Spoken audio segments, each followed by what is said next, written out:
Oh, snap. I think we did it. We're doing it, everybody. We've done fantastic. Welcome in.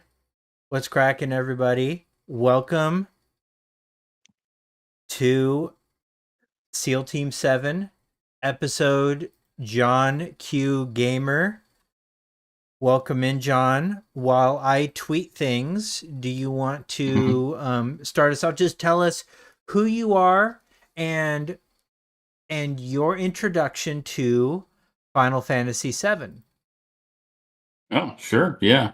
Hey, chat. How's it going? Good to meet you if you don't know me already. John Q. I go way back. So, like, I started gaming with, like, the Atari cartridges and keyboard and bendy floppy disks. It was back in the early 80s, right? Oof. A long time ago. So, when you tweeted Unk, I was like, hey, if there's somebody who can rep that, I can. Yeah. Um, but FF7 OG came out the year I graduated high school. So, again, it's been really neat to see so many newer players get introduced to FF7 through this remake series and fall in love or become passionate about the story and the characters and the music and everything else that we've experienced for a long time. But yeah, I'm definitely an OG player who put in plenty of time, my brothers and I, on the PS1 disc back in the day. Fantastic. I mean,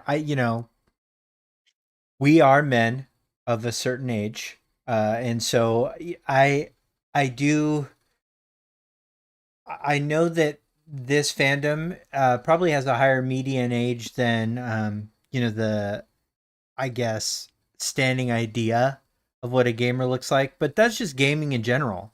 The median age has really changed, and keep it up. Not a big fan of that choker necklace though. Wow. Wow. Wow. Thanks, Philip Paul. Um, I'm gonna keep it on because it's a gift from my wife, and I really do like it, and it's indicative of something cultural. But thank you. I am of a certain age, and I think you're in a similar age. I think we've compared ages, and I can't remember which one of us is older, but I think it was you, but barely. And Chat, I was blown away to be in a room with all these other creators and actually like some of their friends too. We're talking like we had like over a dozen people in the room, and somehow this guy was the oldest person in the room, and that was like, okay, I just need it's to like take an devastating. aspirin and lie down. It's devastating. But you know what? This game is a remake of a game that came out in 1997.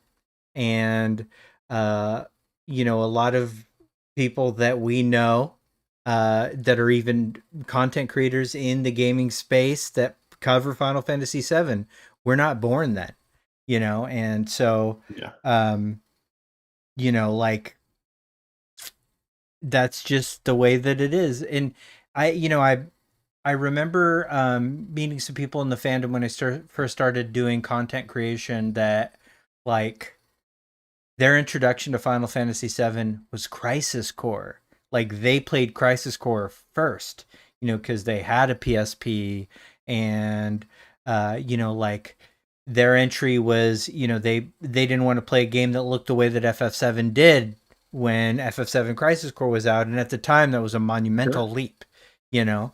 Um, and they fell in love with Crisis Core, and then went back through.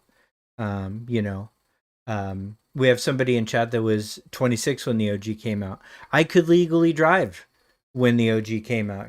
So yeah, and so could you. And so there are people here that are in this fandom that kind of I think challenge what maybe the social cognition around what a gamer looks like is. Um, and I think it's funny, like, we always kind of look at, like, Sid, as this a Sid Highwind as this representative of people like in our age group, when we're like, oh, who's our relative character? But he's like 32. He's decades a decade younger than us, and it's kind of Yeah. fun. Um But I don't want to talk about how old we are. That's not really the purpose of this, but it's just it's fun to chat about this with somebody that was like, eh, you know, we had this different experience of Final Fantasy VII than a lot of people, um, that maybe experienced it after, 3D games had really kind of hit in kind of like the mainstream. And I remember like commercials coming on TV and seeing Final Fantasy VII going, that's the craziest thing I've ever seen in my life. I cannot Yeah. believe, like going from Final Fantasy VI to that, or, like between that and like, Mario 64 and Ocarina of Time, that was like a nuts transition, And Yeah. so, um, I didn't really feel like, anything would ever top that. And then when I played Final Fantasy VII, I'll never forget, like, there would be these elemental spectacles that would fundamentally iterate and shift to be something bigger and bigger. And the thing that I think if you talk to a fan now and you try and sell like the experience of One Winged Angel to them, you just can't, because so many people have never played a game where you don't have real music tracks that with actual live voices in them. Like, you go through all of Final Fantasy VII and it's these MIDI tracks, and they're good, and they're like, they have this super vibe, they're great. But One Winged Angel comes out and you hear voices in the background and you think you're having like a religious experience. Like, there's nothing that's precedented that up to that point. There was like, they would, like, Sega CD came out and it would have like music tracks on the background that you would sometimes hear, but that was the only time you would hear like singing in games that sounded like really crisp. There is some Yeah. singing and other MIDI files and stuff like that, and even Final Fantasy VI had some, but it wasn't like this. This was like a full chorus, and like, and then just like the spectacle of things like Knights of the Round and uh and and Supernova were really cool. So I just want to Or take the even some of opportunity. the. Oh, go ahead. No, I just want to take the opportunity to like experience this with somebody else who was also like an adult experiencing like this massive leap in gaming, like you. So that I am just taking opportunity. But go on and say what you were going to say.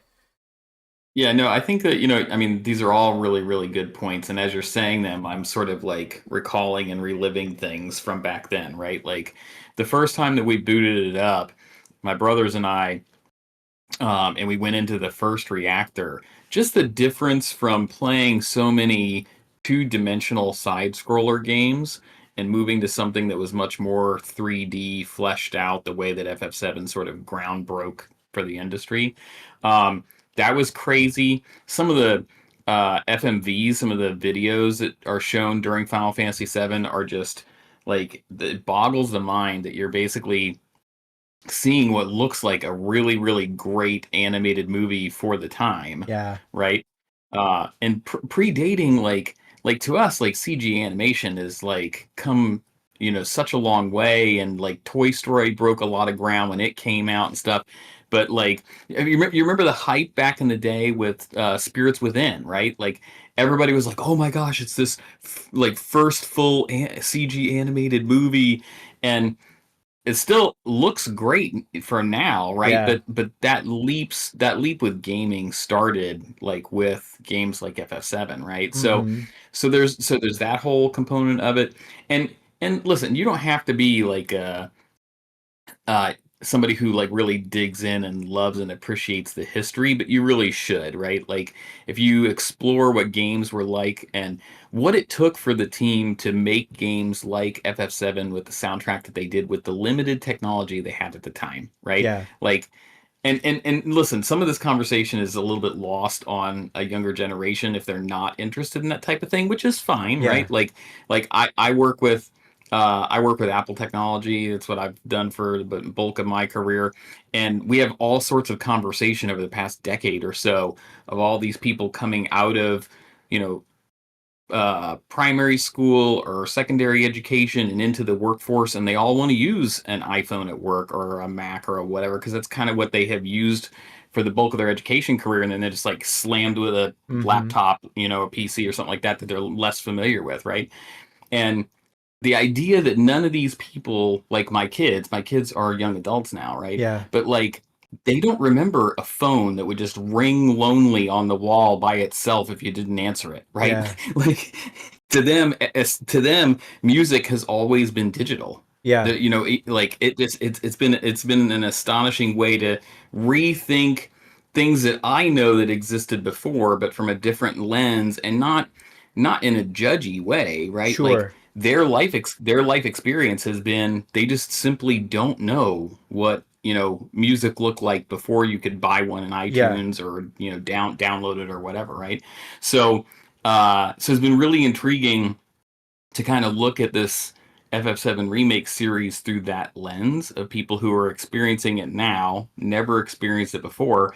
And there's a lot of debate out there about like, you know, the order in which you should play things. Jess had a great video this week, right, about that very topic.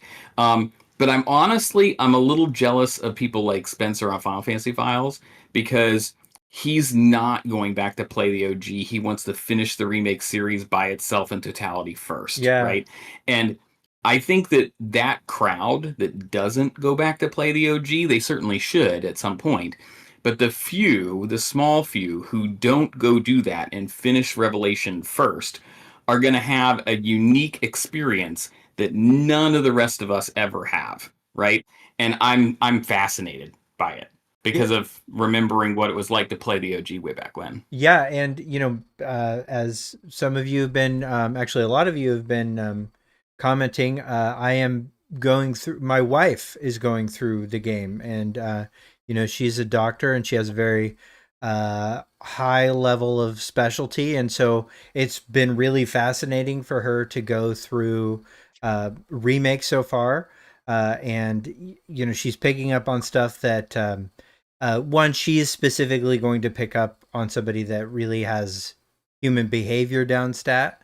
But also, our plan is to go through 7R first, and it'll take us a while doing one stream a week, to make it to the end of Rebirth. So, she should be, prepped and ready for Revelation when it comes out. And, that's the plan. And so she's going to have that kind of experience. Like she's heard us talking about, she supported me when I've tried to talk about Final Fantasy VII, but, other than character names and being able to pick them out of a lineup, she has no context for what we've said.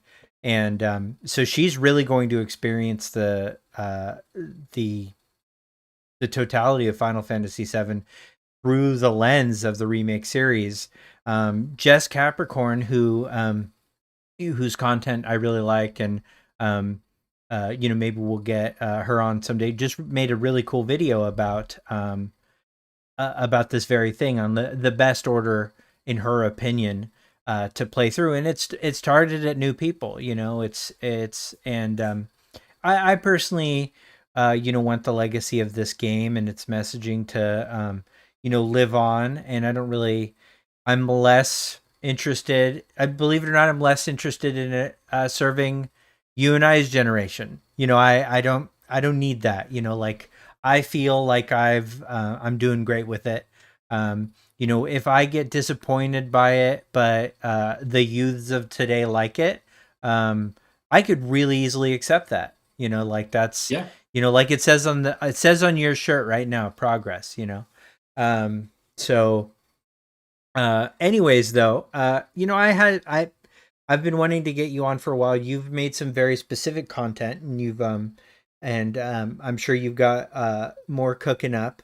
And your videos have had a very specific focus, which I would like to get into soon. But first, let's talk about Final Fantasy VII Revelation, the third title. Well, you were in, I think you were in the audience at Summer Games Yep. Fest. First, you want to tell me about your emotional response to it, and then, including the title, and then tell me some things that stood out, from somebody that has taken time to analyze Final Fantasy VII in a granular way.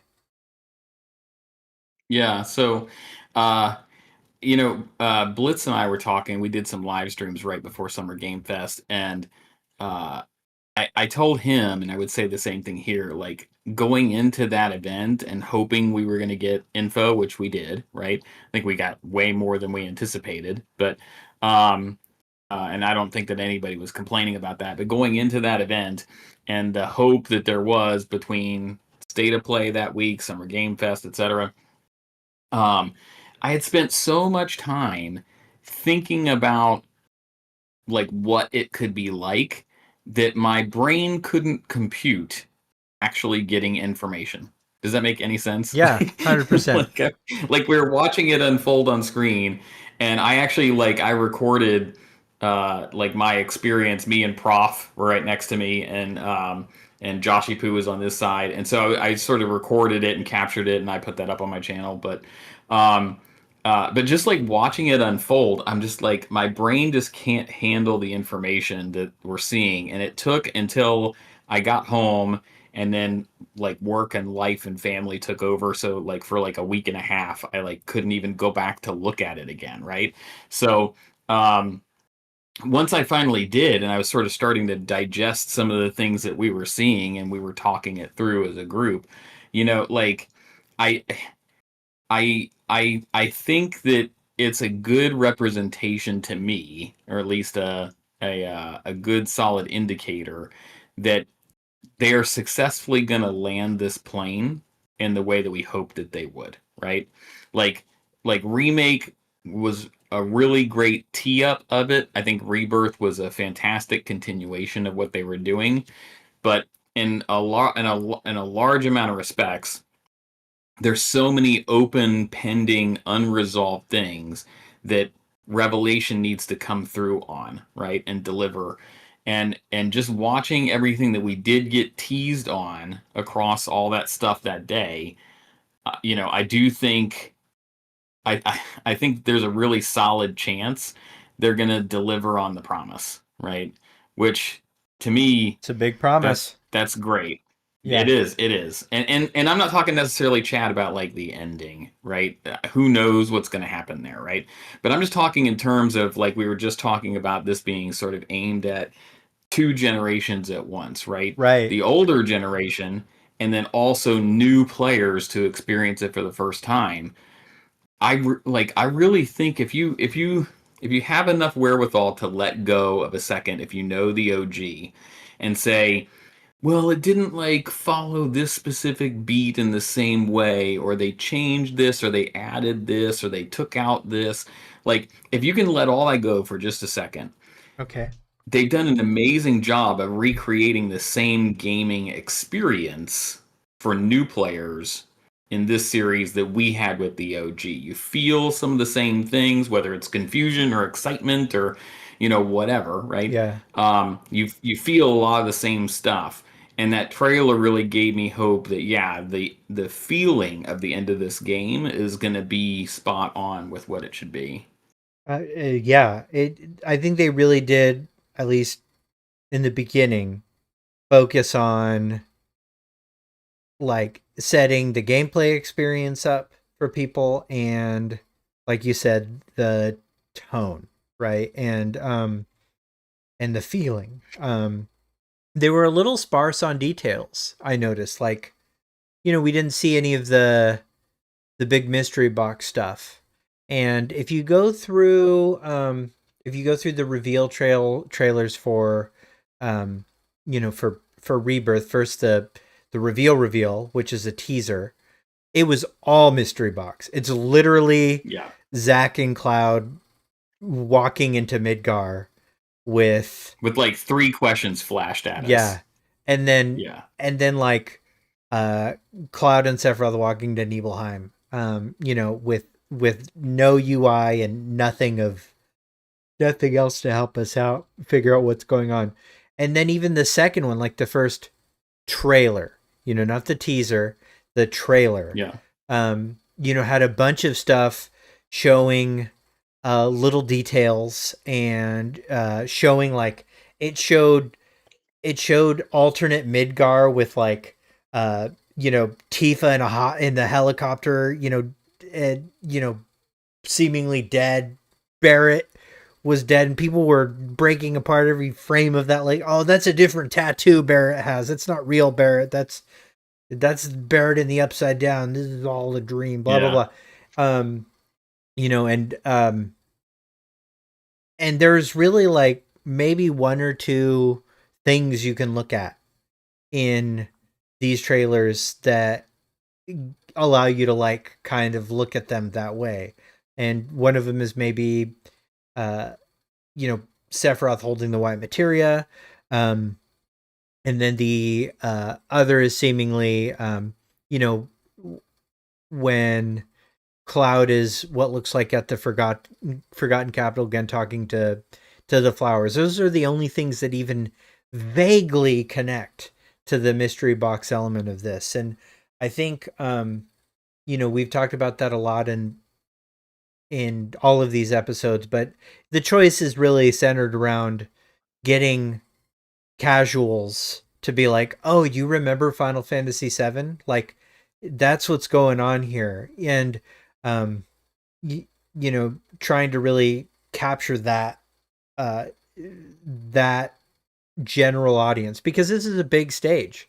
Um, what was the crowd reaction like to Tifa and the Revelation trailer? Would you say that it was a big reaction? How was it in comparison to other reactions and reveals that day? Well, certainly the biggest reactions of the day were right at the end. And I would start with, as they're targeting other audiences, Mm-hmm. that reveal for Street Fighter where Yeah, it was it looked like over. the Street Fighter one was over, Yeah, and then blam, she busts through that logo. yeah, The whole crowd lost it, yeah, right? And I do think that those types of collaborations, which maybe Square has been a little bit more hesitant to do in the past. yeah, Um, I do think that doing more of those will bring that broader audience in. Blitz and I have talked in the past about maybe put some characters into something like Fortnite.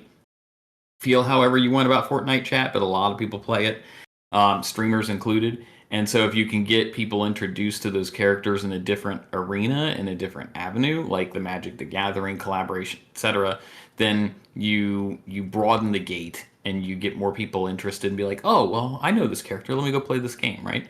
yeah, Now, in terms of if I just look at the FF7 Revelation stuff, I think some of the biggest reactions came when everybody jumped off of the high wind for the first time with the parachutes. Like everybody erupted for that. Um, the alternate costumes when they started showing the fit system, everybody had a huge reaction for that. Um, uh, I do also remember when they got to the end of the first teaser bit and we heard Travis's voice as Sephiroth. I was flabbergasted because I was like, wait, which character is that? yeah, yeah. It's like, what is happening? You know, I had it was one of those things that I heard it and it was the voice changed and I was like, "Oh, they changed his voice." And I thought everything there was a bunch of weird little things that had kind of led up to me feeling like something had happened with casting.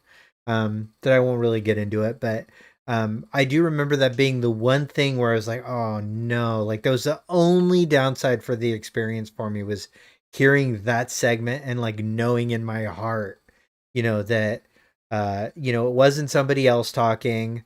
And you know, I immediately looked to Discord and stuff like that and saw you guys chatting it up and stuff like that and hearing people saying, "Oh, I think it's somebody else's voice," and going, "I don't think so, big dog." But Yeah, and other than that though, I mean, like I had a similar reaction, in a car on on cellular Wi-Fi, just like um, you know, just knowing that you guys were like losing your mind in the audience, and it was fun to be connected to you in that way. Um, Yeah. okay, so favorite moment of the trailer and the reveal. Oh man. I'm scouring back through. I loved seeing all of the gameplay elements that we got to see teases of for Vincent and Sid. I think that that's going to be a lot of fun. Um, I mean, really, like that opening is killer, Yeah, right? Like you get like sort of you get like that mirrored flip of the edge of creation and the pan down to what is now clouds, not space, right? yeah, Um, and then you immediately go to that panning camera over all the black robes up to Sephiroth holding Cloud, and I'm just like what is this? And it does like provoke so many questions because it's like are we going to see a moment in the game where that is occurring, or is this more vision esque? Like somebody dreams it, thinks it, is it portrayed in some other fashion? We just don't know, right? But that opening was so solid mm-hmm. that it started breaking everybody's minds right from the jump. Right. Yeah, Yeah, yeah. I love that. For me, I'll just tell you, that was up there. In the shot of Sephiroth over the clones was really cool. But for me, the thing that was like, okay, we're in this still. Like, I'm still so in. Was the Summer Games Fest exclusive footage, and you'll notice this footage is not in any of the uploaded, yeah, trailers, and it was Sapphire Weapon dodging. yeah. That felt so interesting to me, and that just got my mind racing, um and reminded me like, oh yeah, this is what's so fun about this experience, as somebody that gets into the weeds of theory crafting, and like the granular dissection of this content is when these little deviations happen. um what does it mean? There's all the fear associated with how's it going to ruin things, but also like how's it going to make things interesting, and I love Yeah. all that stuff. I I will think, say too, like, oh, sorry, go ahead. well, I was gonna lead that into, why don't you finish, because I'm gonna lead this specific topic into um, deviations, and how deviations in lore have allowed you to create some content. So why don't you finish what you were gonna say here? Well, I was just gonna say, like, I think that part of it too is like we've seen moments where we have seen either Sephiroth or a cloud manipulated by Sephiroth do that same sort of dodge, Yeah. right? Like you can think Mm-hmm. of that moment in Rebirth in the Gongaga reactor, and so it's kind of like ooh, does that mean more than we're just saying Ooh, like just Sephiroth or like just Sapphire Weapon dodging, or is it like is there more to it than that, right? that's a The other thing that good did also point. stand out to me, yeah, the other thing that does stand out to me from the trailer, this is just a personal little moment, but I love it a ton, is you get that moment that's like this wide shot in Medial where Tifa's just like running and the weapon is way in the distance. And then suddenly it's like up on her, right? And you get the scale of Mm-hmm. how large these things are, right? That also is like really fascinating because it's like, man, these things, they made these things huge. Yeah. Because we were worried like on what scale are they going to be and all this kind of Right. stuff. But Yeah. yeah, that stood out too. The thing, yeah, because the thing that made me worried about, the scale of things is basically the proud Claude fight, in in the VR simulator, where it's just like, okay, this is a big monster. Even the summons Yeah. feel like just big monsters that you fight, and it did feel like it lost a little bit of the scale of things. But knowing that we're gonna have like these large scale battles, has been really good. So I think I'll circle back to deviations and additions to the lore, um, because of course after the reveal of revelations, after the revelations, after we got like 70 interviews, right? Yeah. And Uh, I know that you've been caught up on that, and we're all caught up on that. At least most people in chat are caught up on that. Were there any things that stuck out to you that even made this? I actually found um, that the interviews probably, uh, I think, rightly pandered more to the community that's been super involved, in theory crafting and stuff yeah. like that than the trailers did. Hamaguchi's been really answering some seemingly hard questions. Are there any standouts to you for that? You know, the problem is that there's so many of them that it is really hard to do a mental calculus and remember just like all the information we were given. Fair. So I will just like I will pull from the Rolodex what idea that they are going to tie the participating in mini games with the outfits or other stuff, and then outfits are separate than the job classes because it gives a lot of player customization while also still rewarding people who want to do that side content but allowing people to skip it if they feel like it was too much. I personally didn't feel like Rebirth had too much. I think I said this to you guys when I was out there in LA, but like if I plan a trip to Vegas or New York City and I'm going to be there a week, I can't possibly do everything that is there to do in a week, right? Sometimes you just have to just move on with your life and you didn't get a chance to do everything and it's okay, right? So that stood out to me. I love the fact that they came out and said there will be one ending. Player choice will be involved or play a component in the lead up to it, so that there's like a mix, which I'm very intrigued by because of what Hamaguchi said on why they did that. Right, like the way they've constructed Revelation, they thought of how games are played in 2026, where you have lots of people playing, but then you have lots of us who are experiencing it ourselves. We're doing so online, we're sharing thoughts and that type of thing. And they clearly took that into consider. They took content creators into consideration. He flat out said that when they made this third part, right?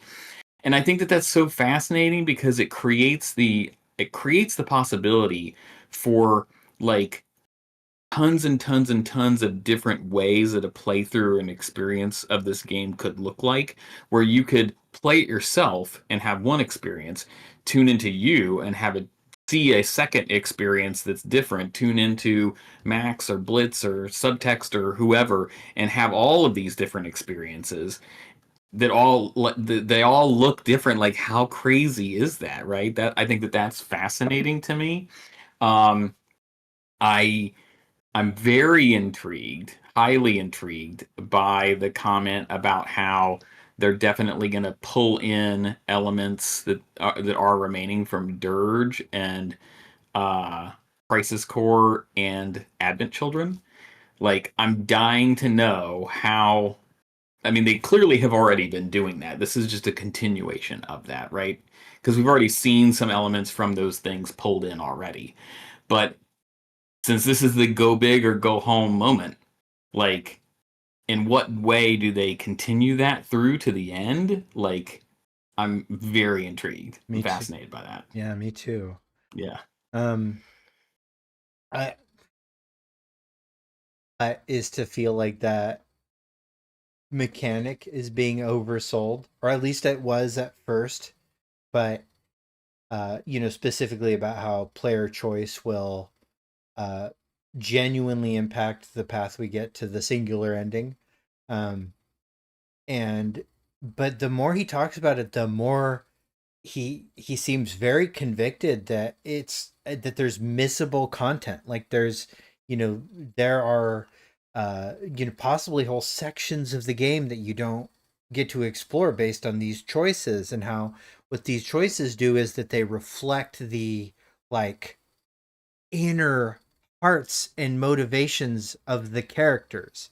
And he always says characters, and so my interpretation, and I haven't seen anything that outright confirms this. I thought I had heard this. I thought that he had said this. Um, so it's a little bit of a Mandela effect thing. Um, but was that the player choice element would really be centered around the choices characters other than Cloud make, right? That Cloud himself doesn't get the choices in the same way that he did in Remake and Rebirth, which I think all of those had really just usually impacted 1 to 2 scenes, and it wasn't that big of a deal, or at least it wasn't that big of a deal to me. It was apparently some people's whole fucking life, but to me, it wasn't that big of a deal. And and so whereas you know, with this, I feel like what I'm reading from this is that this probably has more to do uh, with the other characters, because he's talking about how it's this opportunity for we all have grown up with these characters. All of these characters get a resolution.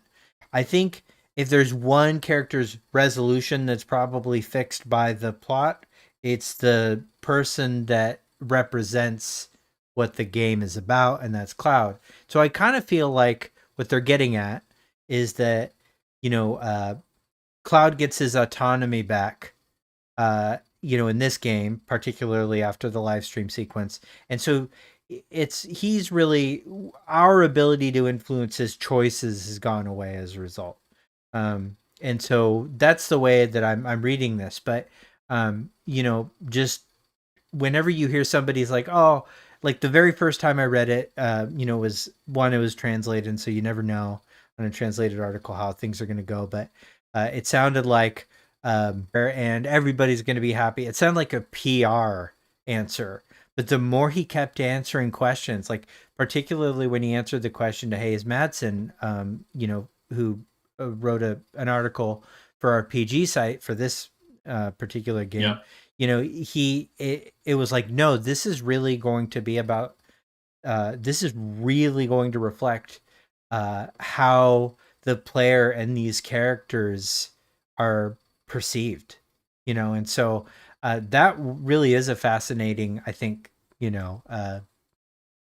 way to experience, these characters in a way that we've never had the opportunity to. Um, Yeah. so I think that part of it, yeah, I think that part of it too is like some of it is, yeah, story driven, character driven, like will part of the game look and feel different if you fully complete a side story having to do with UV mhm. versus not having done it, right? Or he made it very clear that like your choices will lock out other things, so it's going to require like a second playthrough with a different choice to like see everything, was kind of basically part of what he had said. But even just from a gameplay mechanic, right? Like if I think about, like, let's say it's a specific boss battle, right?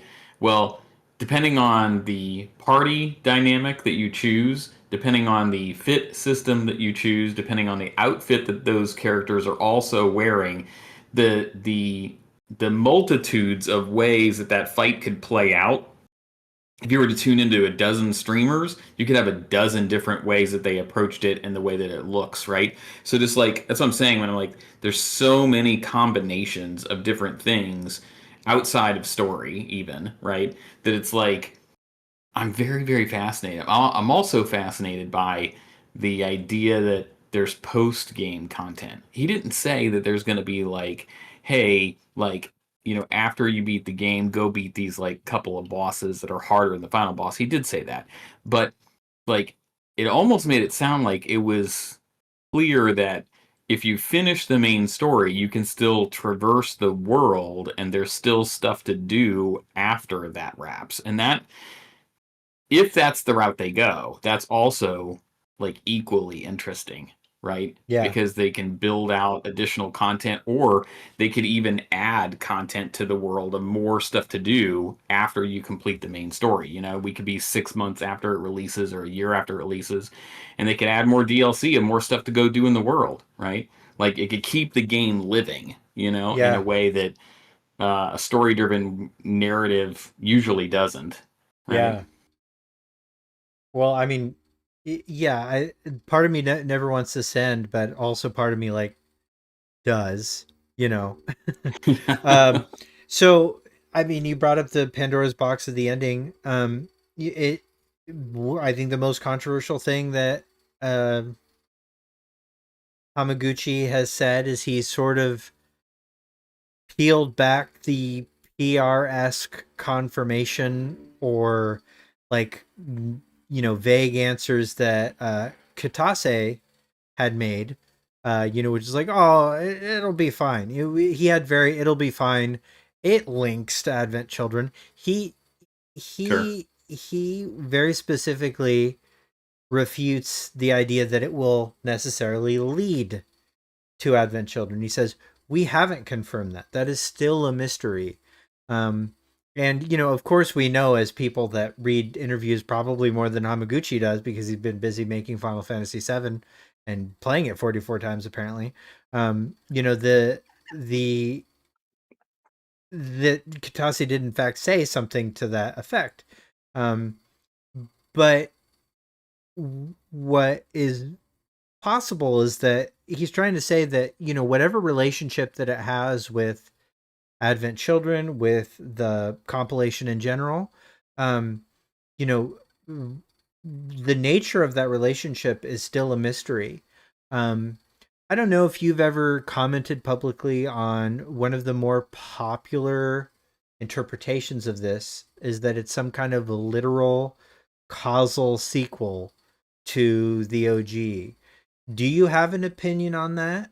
And do you think that we might see some interesting play between how this game ends and its relationship with Advent Children and Dirge of Cerberus? Yeah, I have, and I'll give my take on it in just a second. But I would also say, like, uh, I have a ton of respect for these devs and have for a long time. They've made a bunch of the games I grew up with, right? And they've continued to influence the industry and games, including this series, with direct involvement, right? And I like we Hamaguchi had that statement of, listen, guys, we haven't said what in what relation and in what way it links, right? Yeah. And I saw immediately there's a whole bunch of blowback of, oh yes they did. Katase said, like, guys, you don't think that Hamaguchi and Katase talk to each other? Is going, and they always have been, right? So for us from the outside to be like, you aren't talking to each other, that's nonsense. We shouldn't do that, right? They know what they're doing. They know the story that they're telling, and we do not know yet, but we will eventually find out, right? I mean, Um, I while but I do agree with that in core principle, you do have to remember they are busy, and Katase has been in the process oh of yeah, trying to retire for the last 3 years.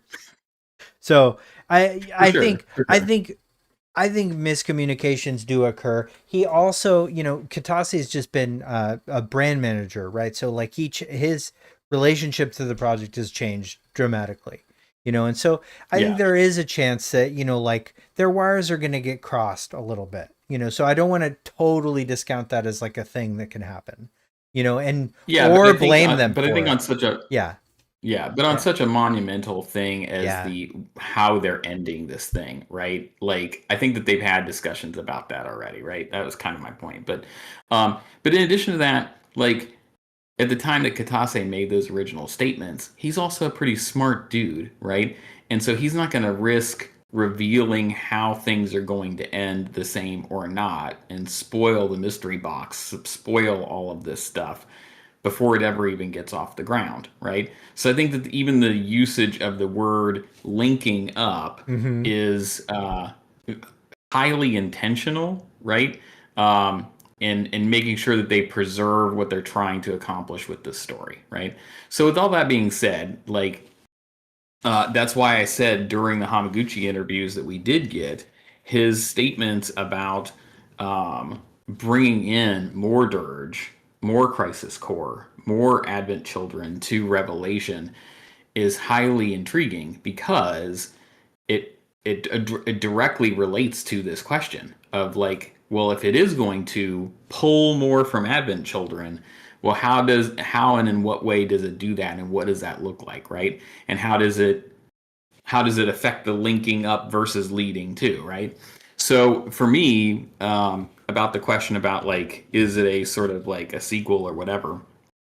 Um, I spent a ton of time thinking through all of this, right? Mm-hmm. And I think that there's an argument, there's a reason, there's a clear argument to be made on both sides. You have some people who feel very strongly that this is just a remake of the original game, and any, association or thinking of things outside of that is like, you know, not happening. And then you got the other side who's like, well, no, it's self-referential and it has these other things, so it's clearly a sequel, right? And I think that, based on some of the stuff that I have put on my channel, right? I think of it more broadly as a parallel, right? If you want to think about it like not that there's like one path and another path, but that there's this interwoven cloud that all of this stuff plays in, and can that there can be an awareness of, here's what happened in the OG, here's what happened in these other titles, here's what's happening in the remake series, and they are all one like, if you want to think about it, like sort of like a collective consciousness, right? Like I can be aware of something that didn't necessarily happen before or after, but it's like a concurrentness that I become aware of, even though it didn't precede or happen after, right? That's kind of the way that my brain thinks of it, is it's like this collectiveness in the life stream, and that information can be pulled to the present that happened over here on the side, Mm-hmm. if everything's happening concurrently like that, right? So it's almost like a pulling of knowledge, even though it's not necessarily sequential. Now, uh, I think if you had to like pigeonhole my thoughts into one of those two and try and like force a round peg into a square hole, right? Yeah. Then you'd have to pull mine more towards, well, it's sequel-esque enough in that it has an awareness of information from the OG or Advent Children or these other things in the compilation. Because if you just straight follow the OG, you never get that, right? So like, I think that you have to. I think we all have to be willing to broaden our mind just a little bit enough to say, hey, let's not necessarily like try to force this into one of these two camps, but let's just let it play out and see how it turns out, and then go from there, right? Yeah. Yeah. Fair enough. I mean, Yeah. I think Drumjawed in Twitch chat says, I've always enjoyed the idea of it being a sequel, but it might come down to semantics to some extent. I'm just enjoying the ride wherever it goes. And, despite, and I hope this thing gets clipped instead of something else, but I've always been of the mind that sequel is just not an adequate word for what is happening.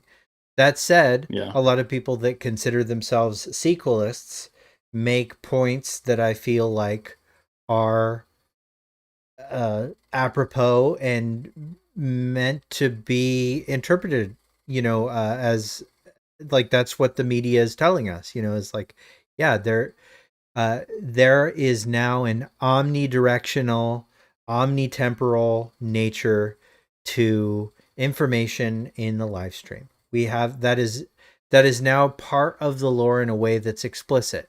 If it was like a idea or like a faint thing that you could draw from with a lot of subtext from the OG, I didn't really catch it, and I would like to say I really picked apart the OG, and all of the compilation, and that kind of stuff, the future sight, it would be it would be hinted at in like such an esoteric and non, you know like it would just be like a side thought, like, oh, this is a fun thing to explore. It would never be something that felt critical to the plot, right?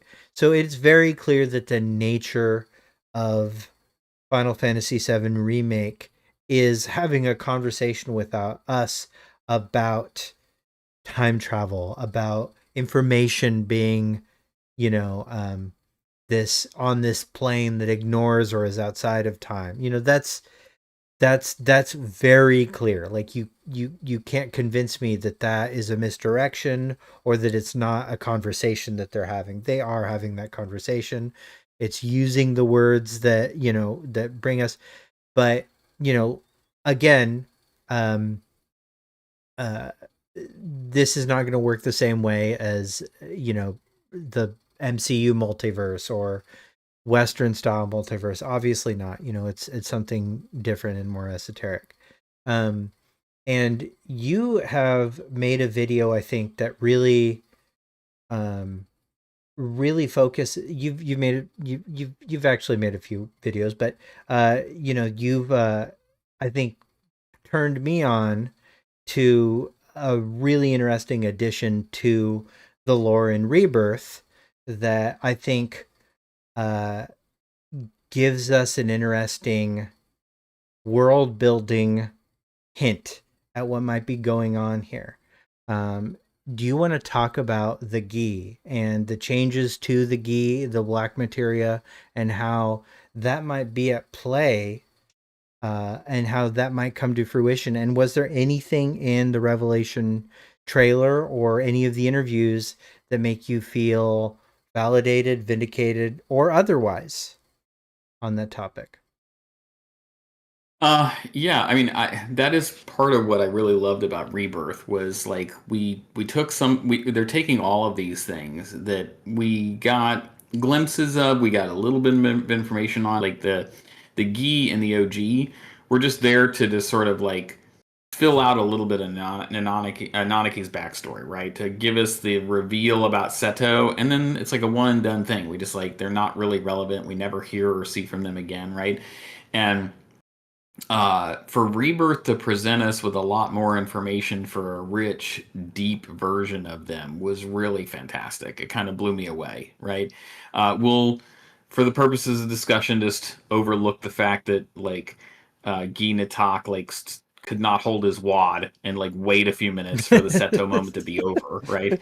Um, but um, but other than that, right? Like it was it was it was really fascinating to see how that whole thing played out with the party. For first of all, Cloud seeing Sephiroth, like I think that that is important, right? Yuffie like being like, oh, Materia, and she's in, right? Like because we know that she's on mission for that, all the way through to like listening to all the lines of dialogue of all of the Gi as you traverse the different battles, and you really listen to what Gi Nataka is saying. You listen to what the Gi is saying, and you piece it all together. Part of what was fascinating for me in the video that I made was I rearranged all that dialogue to be a more cohesive narrative or explanation of from the Gi from their perspective. Um, and I thought that it was even more compelling than it was in the game when I did so, right? But then to get the reveal from them and the Cetra about their involvement, that the Cetra and the Gi, according to Bugenhagen, had some kind of interfaces before anything went down, right? Yeah. That's fascinating to me. I want to learn or know more about that. I'm hoping we get more about that in Revelation. And then hearing Ginatak's plea for the Black Materia, which both A confirms its purpose or what it's used for, right? To summon meteor to destroy the planet. Um, Again, Cloud seeing Sephiroth there as well, and this sort of like we always get these empty spaces with white Mm. or even with black.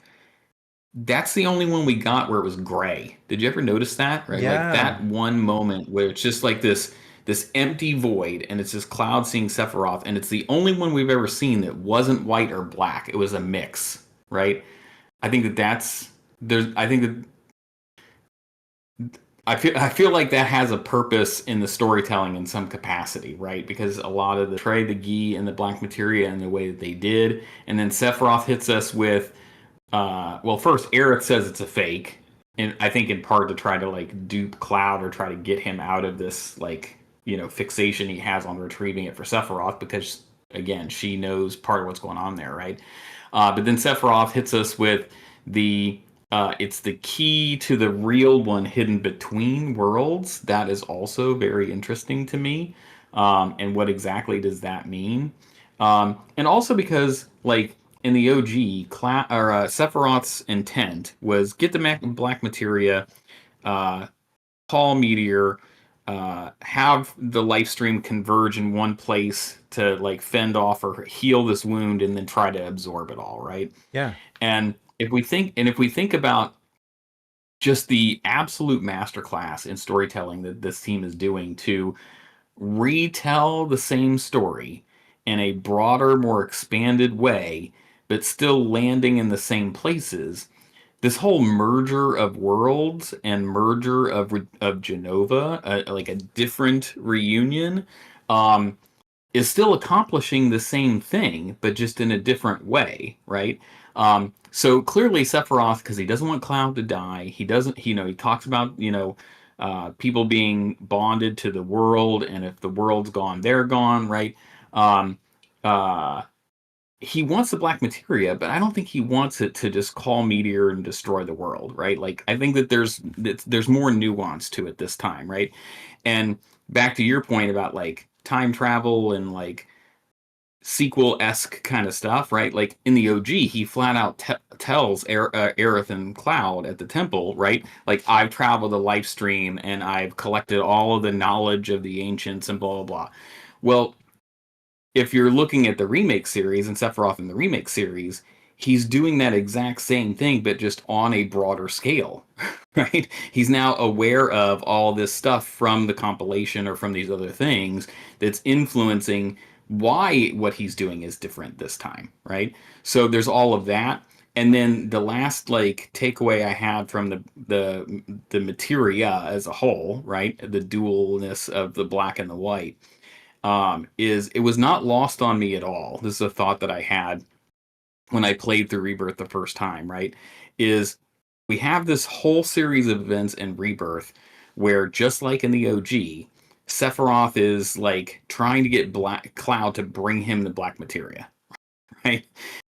And uh, in Rebirth, we have a scenario where the White Materia at the end of Remake, you can there's a couple of different thoughts on like how it got emptied, but point is it got emptied by Rebirth, right? And so Aerith knows, well, I have this materia that doesn't have the power of the white materia in it anymore. It's gone. And I have to deal with that, right? So think about this, right? So Aerith like takes Cloud in this date scene, hands him the white materia, pushes him through this portal back to the Beagle world, and then Sephiroth's like, dude, what's up with that? That ain't, you're not playing fair, right? Well, folks, chat, where did Aerith get the idea to get Cloud to bring her the white materia? It's because in the OG, Aerith saw Sephiroth force Cloud to bring him black materia, right? So now Aerith is like, I'm going to get Cloud to bring me the white materia, right? It's just like this dual parallel. And it's Sure. just like, Yeah. and that's why Sephiroth acts the way that he does. He's just like, dude, that ain't cool. That's my move. Yeah. Yeah. I love it. So there was a lot to unpack in what you said, but one thing I do want to ask.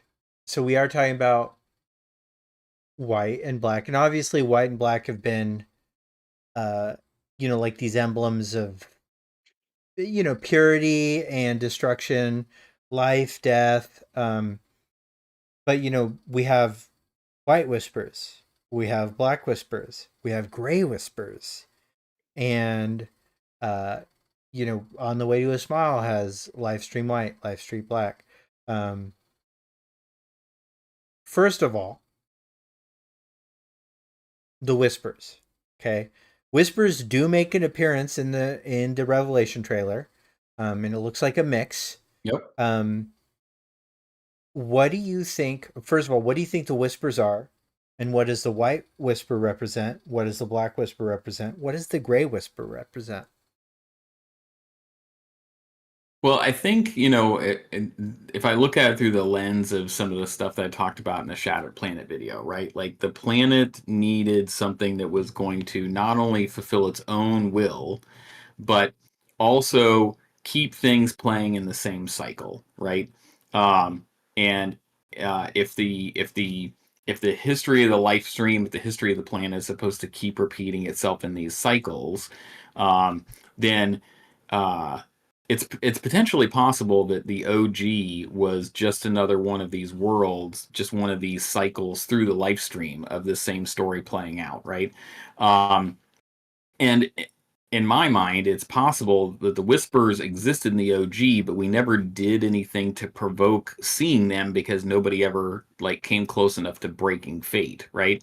We kind of followed fate to the letter, and so you would never see their reveal, even though they are still hindering Cloud from walking towards Aerith as she leaves the sleeping forest. Or we never got a good explanation for why Cloud, like in the Temple of the Ancients, where he almost struck down Aerith in the OG, he still does this like fighting with the Buster Sword, but you don't see any whispers. But that doesn't mean that they're not there, that they're not manipulating the Buster Sword or whatever, right? Um, so, in what way do they possibly exist in the OG or not? We could dive into that conversation. But in terms of like, I think that the gray ones represent just sort of like this mixture, this like pure from the planet's own will perspective, what is it trying to accomplish? I think we see the black ones more in Rebirth, where we're seeing them have some manipulation or control by Sephiroth. They've got these sort of purple orbs in their heads now, or whatever, right? And we also see the white ones show up in Rebirth. And I think that seeing the two of those in direct conflict with each other in some capacity, when Tifa and the weapon travels the life stream, or uh, I think it's pretty clear there is a direct link that we can make between Aerith and the White Whispers, more so than, I mean, Sephiroth, obviously Cloud like straight up tells us the Gungaga reactor. He sees Sephiroth outside it, and he's like, he makes the link for us between the Black Whispers and Sephiroth's control. But the White ones, like, if you read the enemy intel on them when you get to the Temple of the Ancients and the Whispers are trying to prevent us from getting in, there's information there that's like leading in a sense about like them, but also those whispers, when you fight them, they never try to incapacitate the party. It's more like debuffing us than actually harming us, right? And so I think that that's also kind of telling that in some capacity, this, in whatever capacity Aerith exists in the life stream, or like when they're in the temple and she's talking to Sephiroth and there's like these multiple voices of Aerith talking over each other of like, what do you mean, right? Like, I think in whatever capacity Aerith exists in the life stream and has some influence over these whispers, like she's trying to I slow the party down, try to stop Cloud from going to the altar, that kind of thing. Can I stop you and say I genuinely think that is Yeah, one of the least reacted to pieces of weird fucking things that happens in Rebirth is the multi-voice era thing. yeah. I feel like nobody, like, people really sweep that under the rug as like this thing that seems super clearly trying to convey, like an omni Aerith. Like I feel like I'm taking crazy pills when I hear some interpretations of the story that ignore that bit. Anyways, go on. No, and I think that that's important because like we rarely have these instances where you have a character who is like surrounded by green swirls of the life stream, and then suddenly they're acting abnormal, and what we're experiencing as a player is abnormal, right? Like, you don't, even with Sephiroth, you don't get these other like uh versions talking over each other. Like, this is a singular experience that only exists there, and that should stand out to us. That should cause us to understand that there's more happening here than we get or understand at the moment, you know? Yeah. Yeah. I agree with you. Yeah. Um, so, you know, it's one of those things too where the game has set up a lot of unreliable narration. And so anytime a character tells you something, you're like, oh, fuck, they could be lying. You know, like, or they could just be wrong. Like, what does Cloud fucking know about Yep. anything ever? Right. So, like, if he's like, oh, well, I think these are Sephiroths, I mean, I am sort of inclined to believe him when he says stuff like that because I'm like, well, Sephiroth is in your head, you know, and so and you've been following him for a while, so I feel like maybe you do, in fact, have a little bit of context on Sephiroth and his motives at this point, more than I do, at least. Um, but you know, one of the things, and I've always said this, and just my interpretation, and is that you know they make a very intentional visual link between you know between robes the that the whispers are robed figures.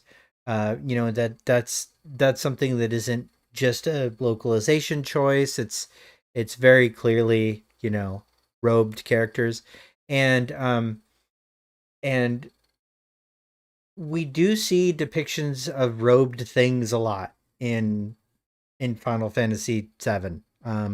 We see that the Sephiroth copies, you know, the Sephiroth clones are all robed, and the robes apparently come from nowhere. Like the funniest thing in the world is when, like, to me, is like the ridiculous scene when Roche all of a sudden like he gets like kind of roughed up by a couple of robed people and then just appears and he's got a robe. You're like, what?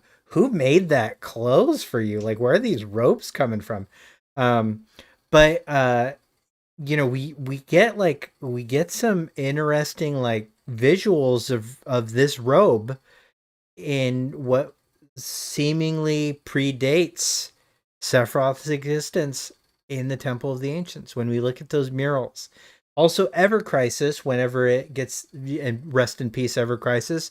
For those of you in the future, Ever Crisis end of service was announced yesterday. Um, and it will end in October of 2026, which is about a year later than I thought. But you know, that being said, you know, rest in peace. I hope they figure out a way to you know, preserve that in some other playable form. If not, uh, Faz's YouTube channel is going to be a great resource for all of us forever. Um, but something that always happens in Ever Crisis is when the ancients are depicted in any way, other than like very specific like Odin events and stuff like that. They're they're robed. They're these robed figures, you know, uh, and even when it tries to depict people that are very adherent to planetology, they have robes too, right? So there's this imagery connection between the Cetra and the robes, and then we get this history.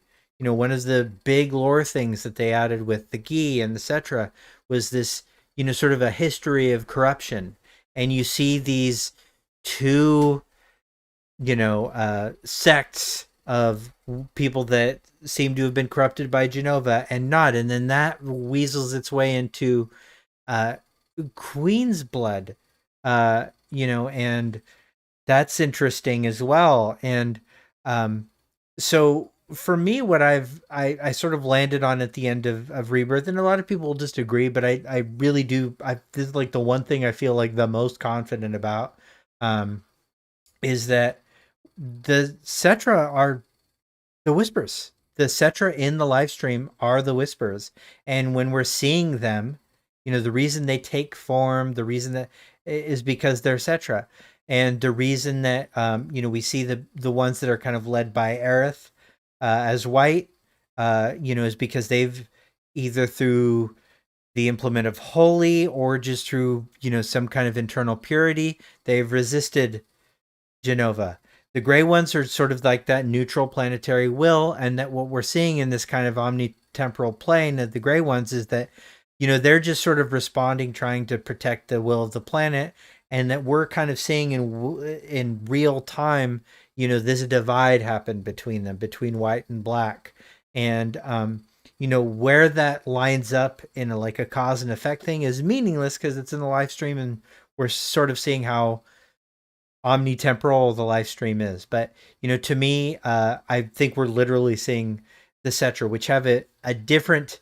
They don't dissolve the same way. They maintain some kind of form in the live stream. So that's what I think we're seeing. And what's the mechanism of that? Why is it different than DOG? I think the real answer is because the developers wanted them to. Do I think there's going to be some new, like direct cause as to why they appear this way in the remake trilogy? Not really. I don't really think we'll see that. If it does do that, that'd be cool, but I don't think it's necessary to the plot. And I don't think it's necessary Yeah, to sequel theories. Yeah, go on. yeah. No, I think ultimately if we ask ourselves, well, why whispers? Yeah, Why are they here, right? yeah, Well, ultimately it comes down to if you wanted to tell the remake series and you didn't want to follow a one-to-one remake, yeah, your only option is something like this, yeah, right? Because anything else that you do that doesn't play into the concept of fate, it doesn't play into the concept of breaking it, it doesn't like you could expand a little bit more like the relationship of Jesse, Biggs, Wedge. You could add a little flavor or a little color to this or that. But ultimately, by and large, you can't really deviate because any deviation wouldn't follow the OG step for step, right? So if you wanted to tell the story, retell the story in a new way, you have to have some mechanic that the players can bounce off of to understand that this is not following the same track, even though it's following the same track. I think, again, I think that the way they have navigated this to where it's following the OG, but it's also adding and expanding in a way that still follows the OG, whether it ends differently, hits differently, or not. I think that I think the way they've done it has been really smart. yeah. I agree. Yeah, So, this relates to your video, believe it or not, because I think that what they're setting up, and I want to hear your thoughts on this. What they're setting up is uh, that we get more context for the relationship that the Cetra have with humanity, with the Gi, and how it feels like they're doing that is Queen's blood. Now, who is our main kind of plot connection to the Gi? It's going to be Bugenhagen and then Red 13, Nanaki. And we know Bugenhagen's probably going to fuck us up when he dies. Like he's probably not he's probably not going to get saved by the plot ghosts here. He's probably not going to yep, make it. Um and so Red 13 is kind of our muse. And so we got some confirmation from Hamaguchi that Queen's Blood lives on and that it will be Red 13's mini game. It seems like mini games are yeah, probably going to get connected to each character. Each character is probably going to have a mini game associated with it.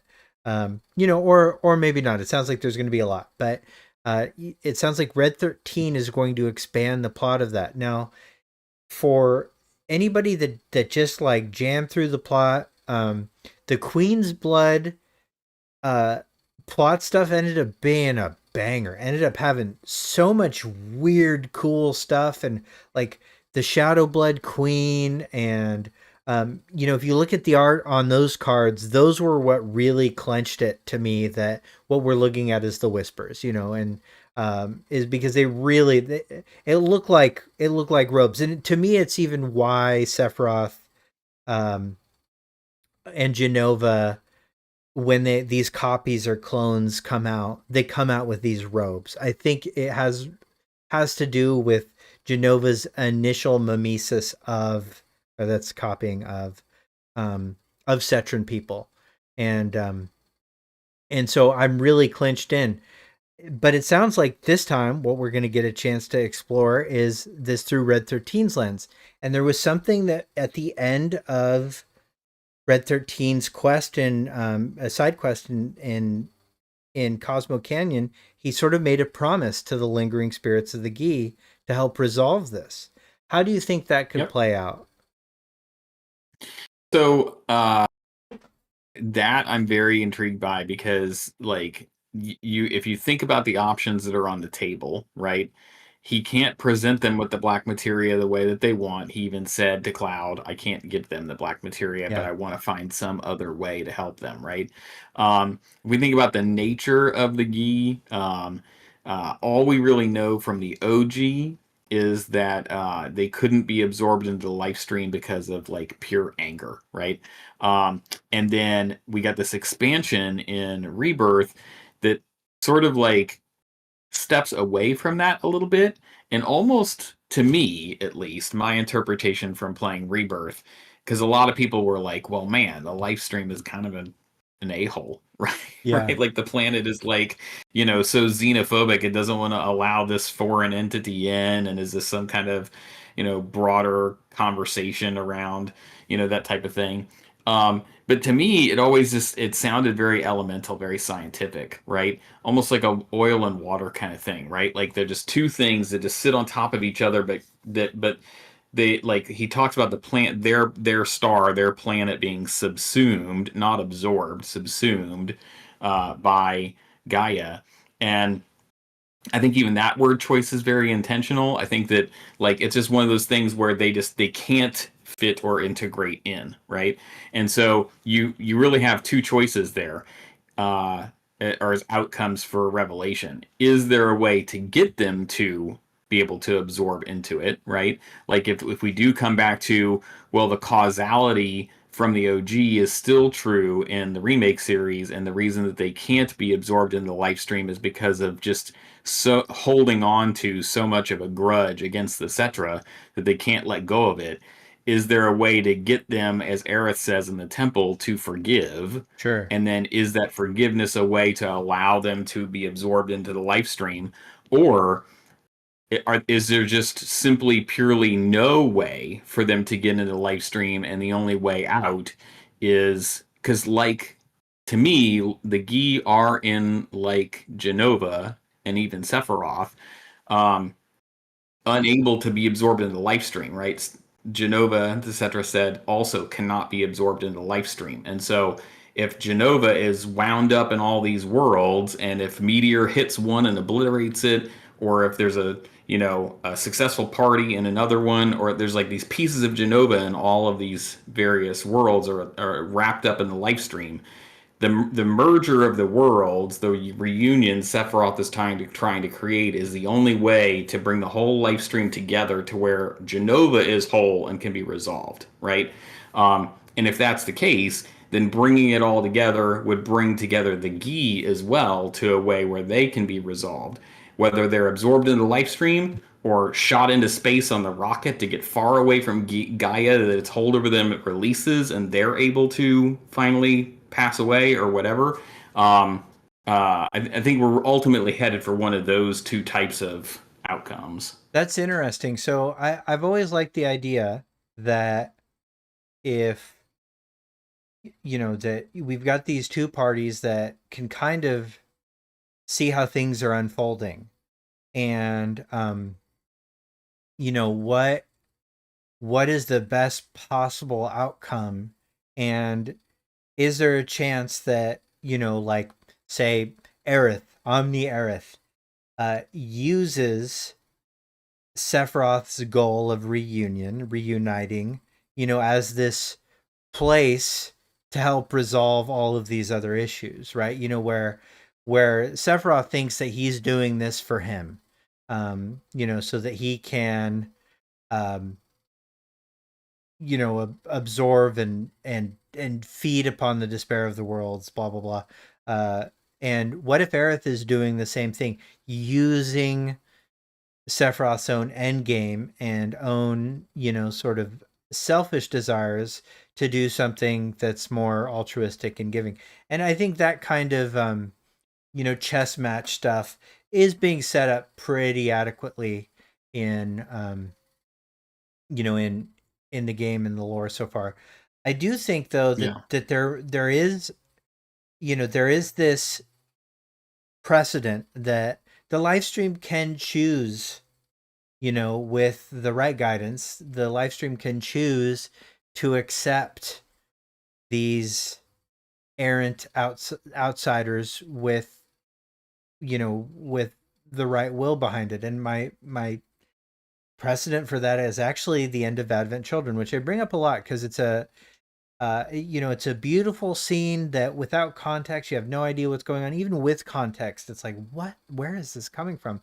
But it's when Cloud is holding Kadaj, who we know is a remnant of Sephiroth. Like, he's just pure Yeah. Sephiroth, right? And we hear Aerith's voice kind of, echoing faintly, and then Kadaj mistakes it for his mother, right? Yeah. And then, the rain comes down that heals, and this can be interpreted several ways, and even Ultimania sort of give you a different, not just Ultimanias but guidebooks give you different answers to this. But it's either that, that healing rain is dissolving the corruption, and so because Kadaj is pure corruption, he's dissolving. But it looks as though he is, being kind of taken by Aerith in that moment, and that there's some kind of completion or connection.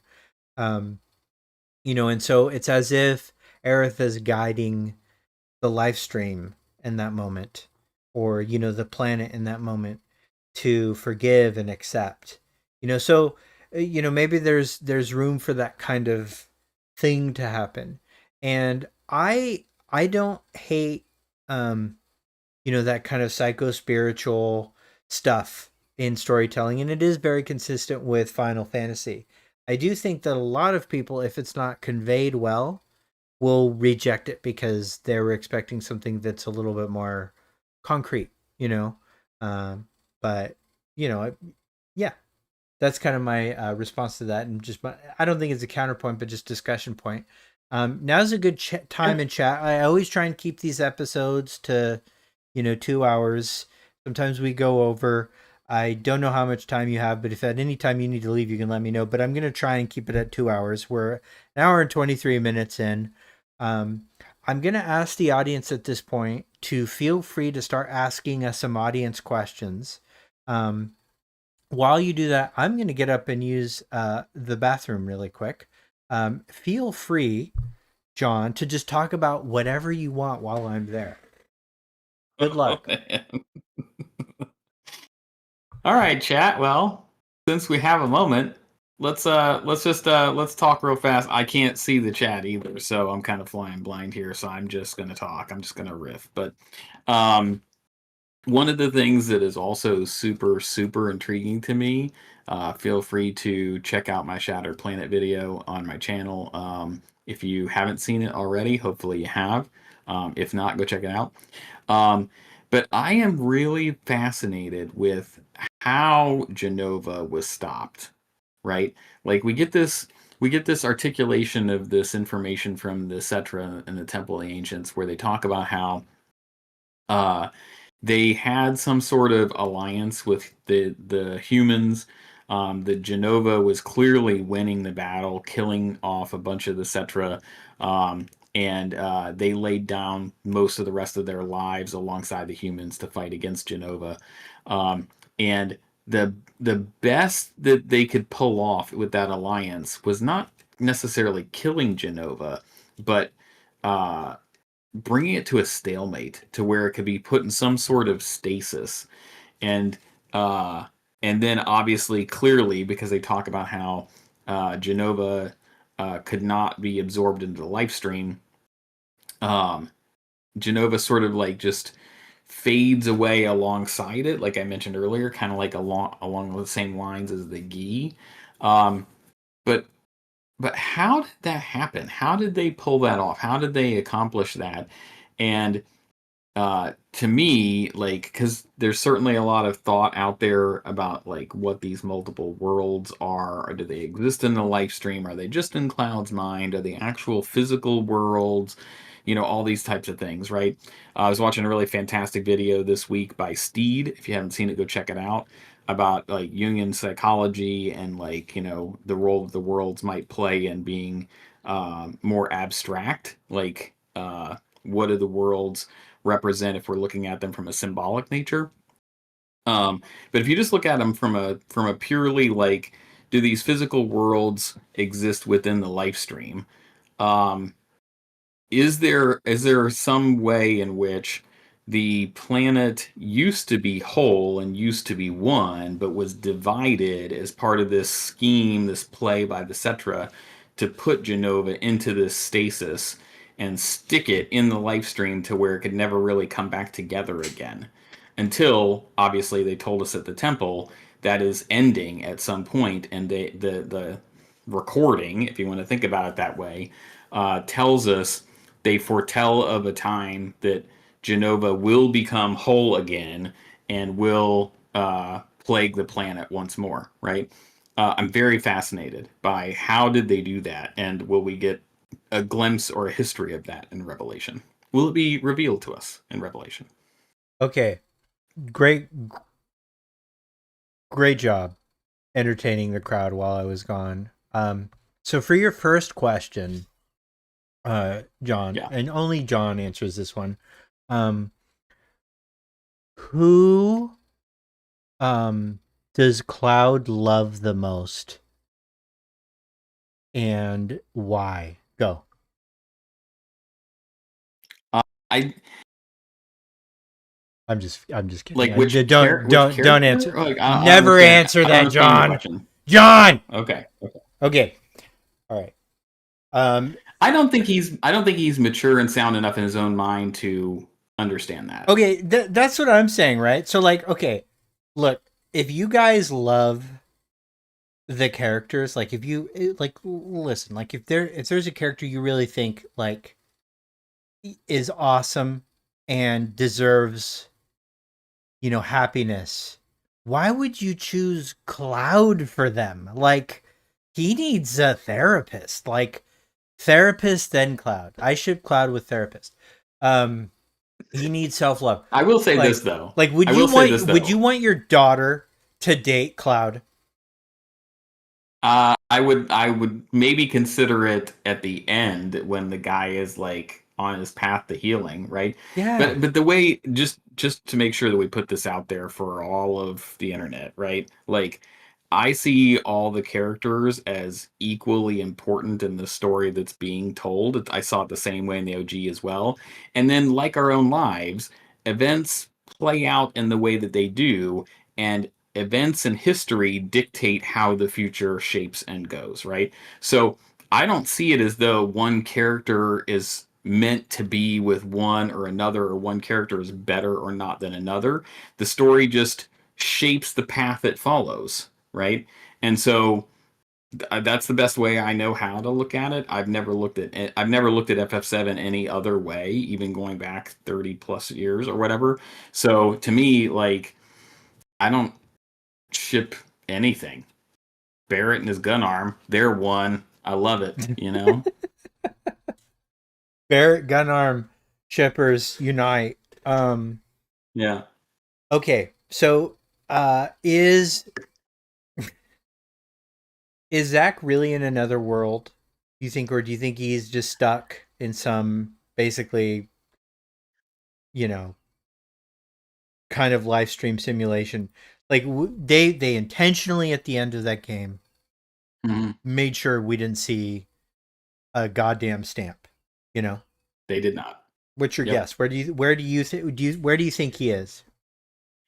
I think we end Rebirth. This is my personal interpretation, folks, so take it for what it's worth. I know nothing. I'm not making this game, okay? And certainly other folks, and again, I was just saying while you're away, like Steed in his video this week Mm-hmm. about like the metaphysical Jungian aspects of how we could look at what's happening with Zach and these other worlds from an abstract symbolic standpoint makes a whole heck of a ton of sense, right? But to me, the way that I have experienced Remake and Rebirth, I see these worlds as something the life stream is spinning up in some capacity that physically exists within what we know of the life stream just as much as the Beagle world does. And what happens at the end of Rebirth, Zach ends up in the church of the Beagle world. And we will see some intersection with him at some point.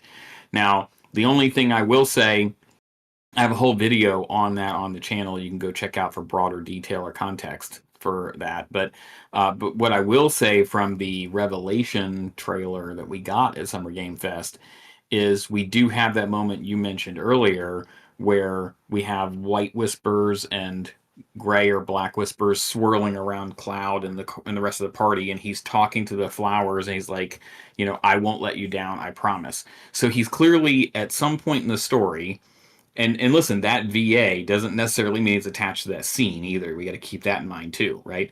But Yeah. but if that scene is composed of that shot in the game in some capacity, if he is standing on these flowers or looking at these flowers and talking to them in that moment, um, depending on where that is in Revelation, it could completely support or debunk what I just said.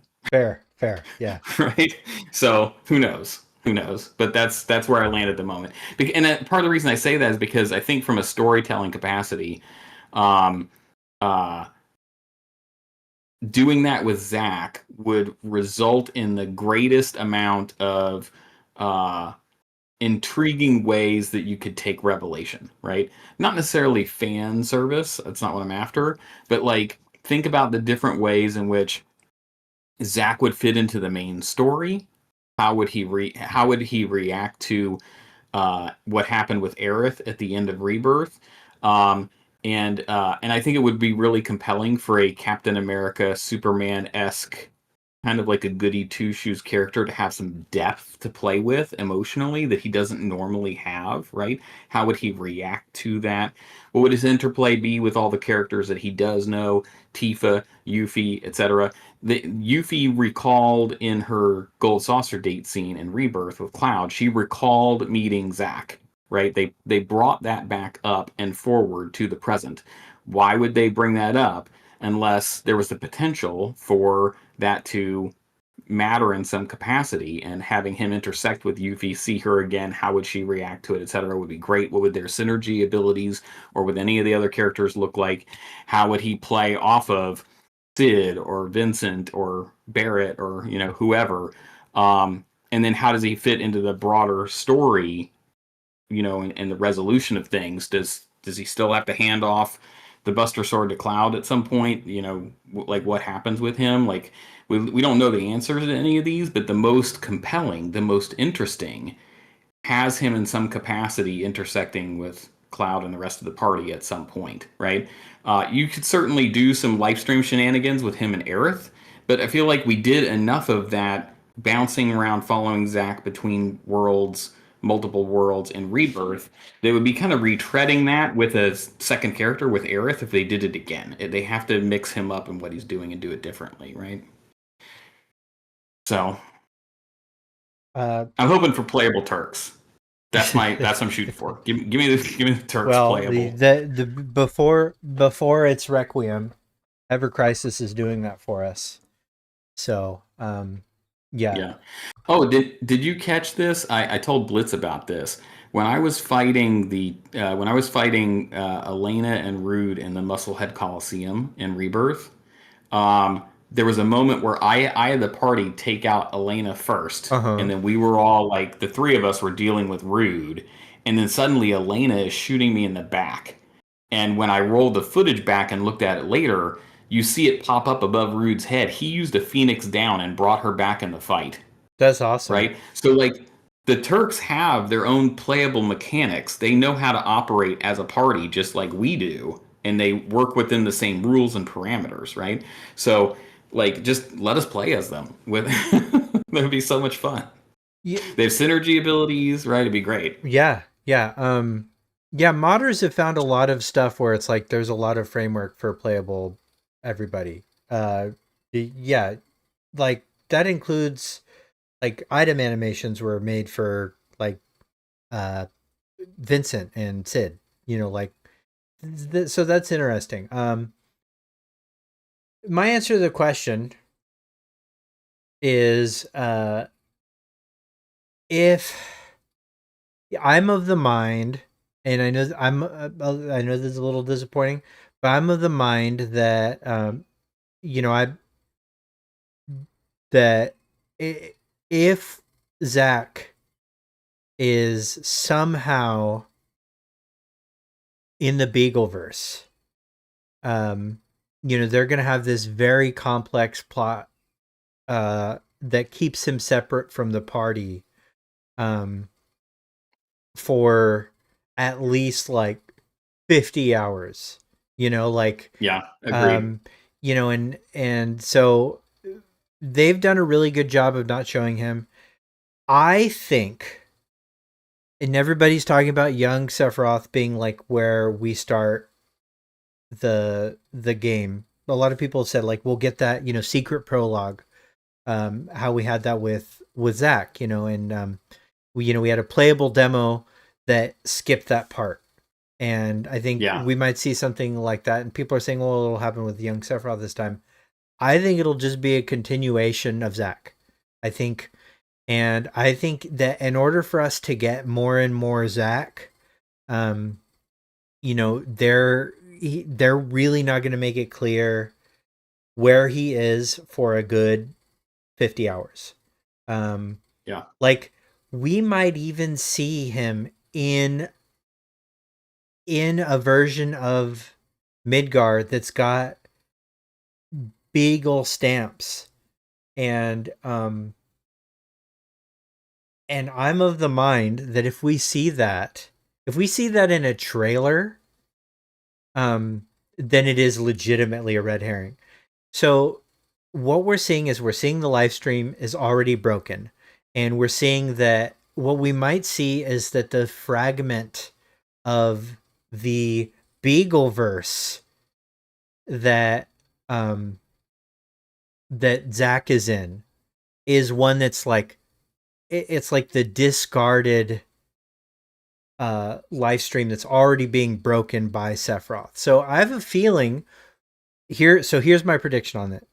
We're gonna see Zach in the Beagleverse, but it will not be the same continuity as the one that the party is in. There will be Beagle in Oh, both, that's and interesting. it. But what it's going to do is it's going to help crack open the world system in a way that we finally understand what was happening. Is that Zach was jumping around in these portions of, you know, these other worlds that had been destroyed or were being destroyed, you know, by Sephiroth and his you know influence on the live stream and Genova in the live stream. So I do think that we'll see that, and it will be in fact a red herring, like a real use of the word. I don't think we're going to see Zach intersect with the party in a living capacity still, and I've gone back and forth on that several times. That's where I am right now with it. Um, Yeah. so Again, yeah, totally understandable. yeah, And I could see how they would get. I could see how they would get there as devs, yeah, right? yeah. Yeah. Um, okay. So we have some other questions I'm going to ask. Um, I'm Yeah. scrolling through two chats to get it. I'm sorry. Give me a second. No, you're Okay. good. Good one from Kunst. Any theories about the white materia in the trailer held by Sephiroth? What do you think? Why do you think that's there? Is it a dream? Is The it only thing I real? can say on well, I mean, certainly, like we don't know if what we're seeing is not really what we're seeing, right? because it flashes to that from something else, right? So are we really seeing that? Is Cloud seeing it in his mind? We have no clue, right? But let's say hypothetically for a second, in some capacity, Sephiroth does end up holding it in his hand, right? Well, the only thing right now that I think of with that is it's a continuation of what we saw in Rebirth, where he doesn't want this particular world where Cloud is to have a white one, right? So whether he is taking that in some capacity so that they don't have it or whatever, I think that's most likely what it is. Uh, what potentially could be tied to the most based on what we know right now. Yeah. Again, there's so much we don't know. Yeah. Yeah, there's a ton we don't know. I don't know how they're going to resolve everything. Um Yeah. okay, I got a super chat question from Gaz Jones, and just FYI, thank you for super chats and subscriptions, all that stuff matters. I will answer super chats first, just because, I mean, I think you guys know. Um and he says, "Hi Clark and John, will Revelation and all its DLC be the end of this IP?" I hope so. Look, I don't. Okay, look, I I love this game, and at least for a while, I think that it should be the end of Final Fantasy VII in the mainstream.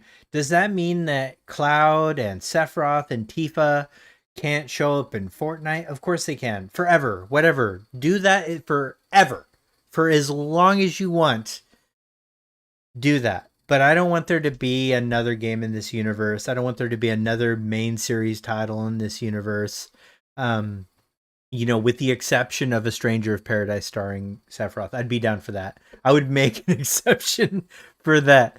But other than that, I think like it's time. We gotta do that. And if you want to preserve the legacy of the IP, just do the things like they've been doing with Magic, and throwing Cloud in other games, and throwing Tifa in other games, Sephiroth in other games. And that's fine for me for at least 40 years.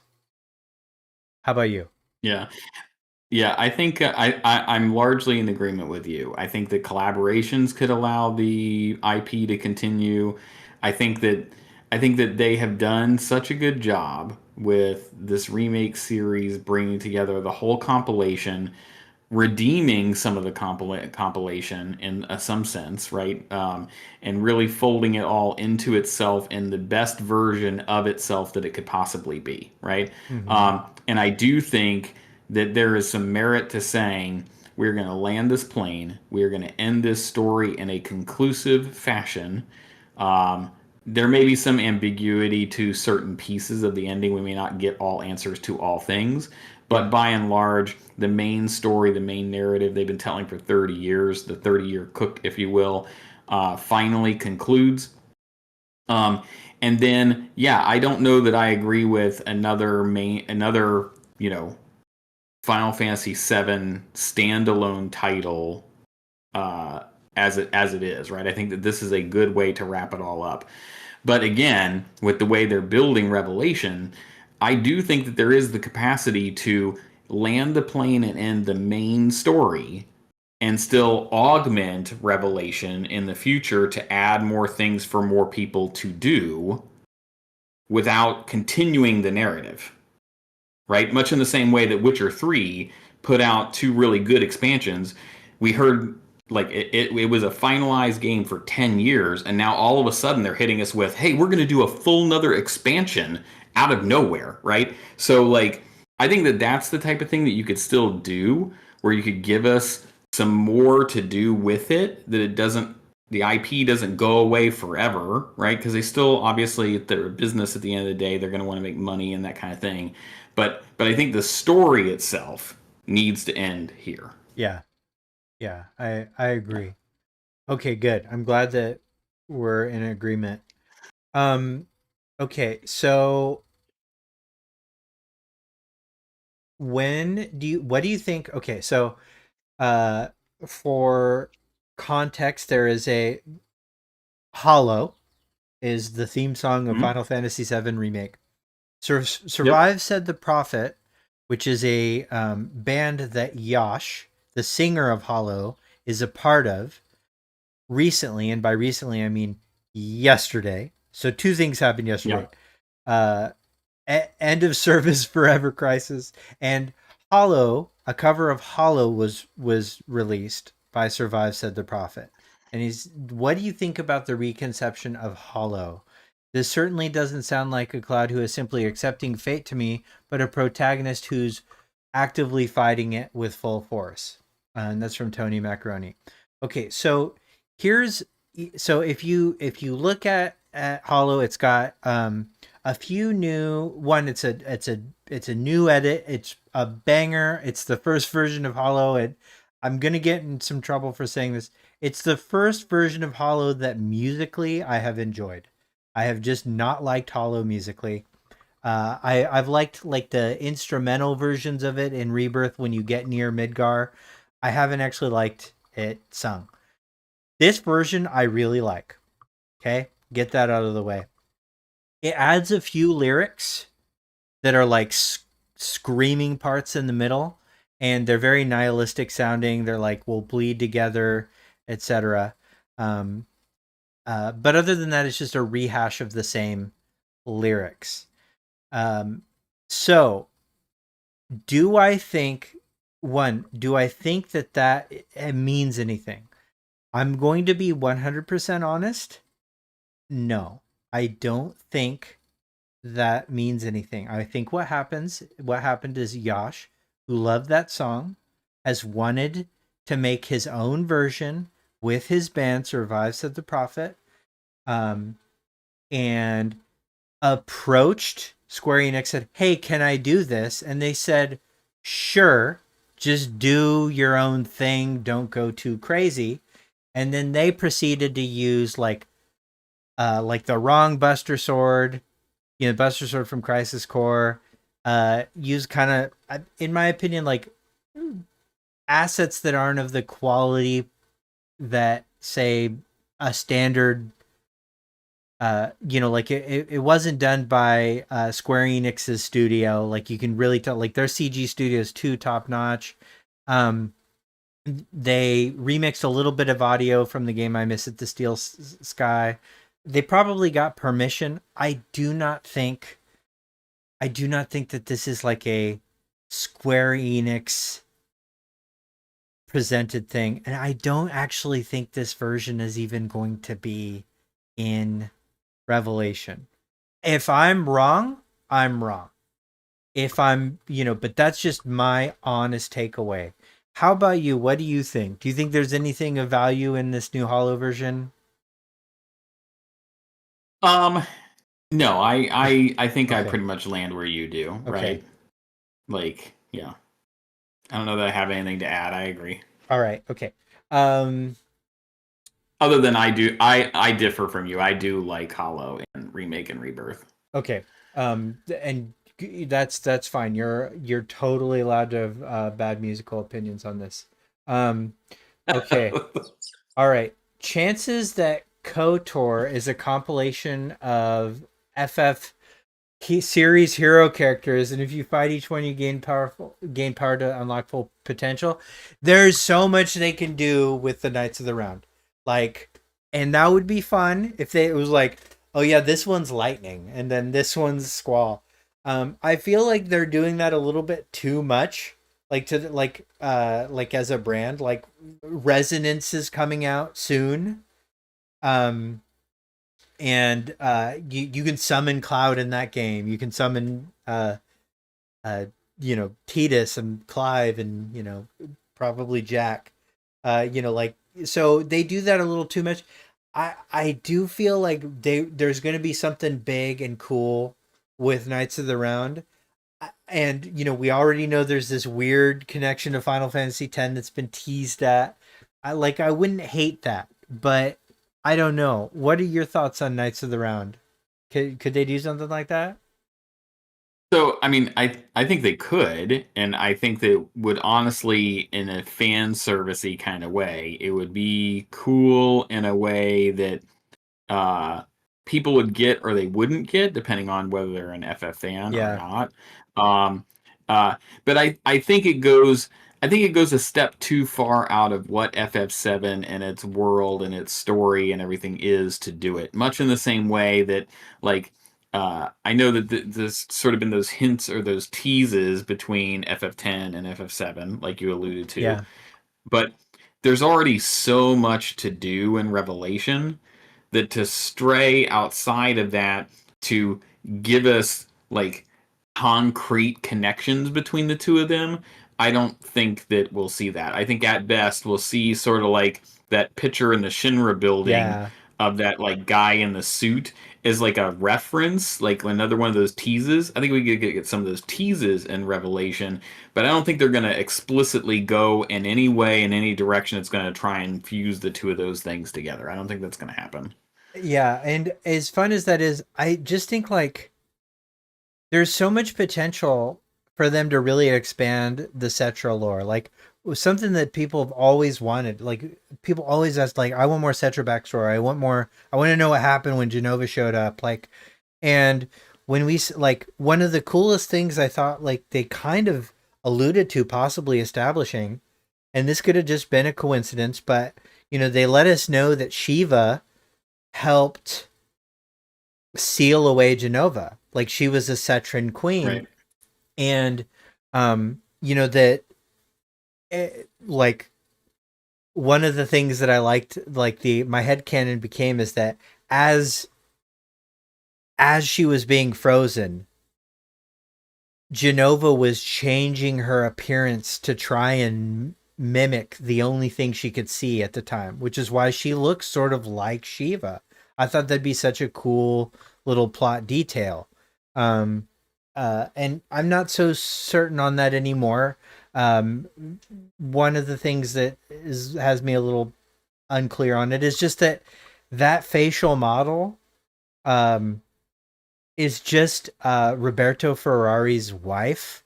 Uh, so the facial model for Genova, Shiva, Jesse, and Scarlet are all the same. They're all Roberto Oh, Ferrari's wife. interesting. Yeah.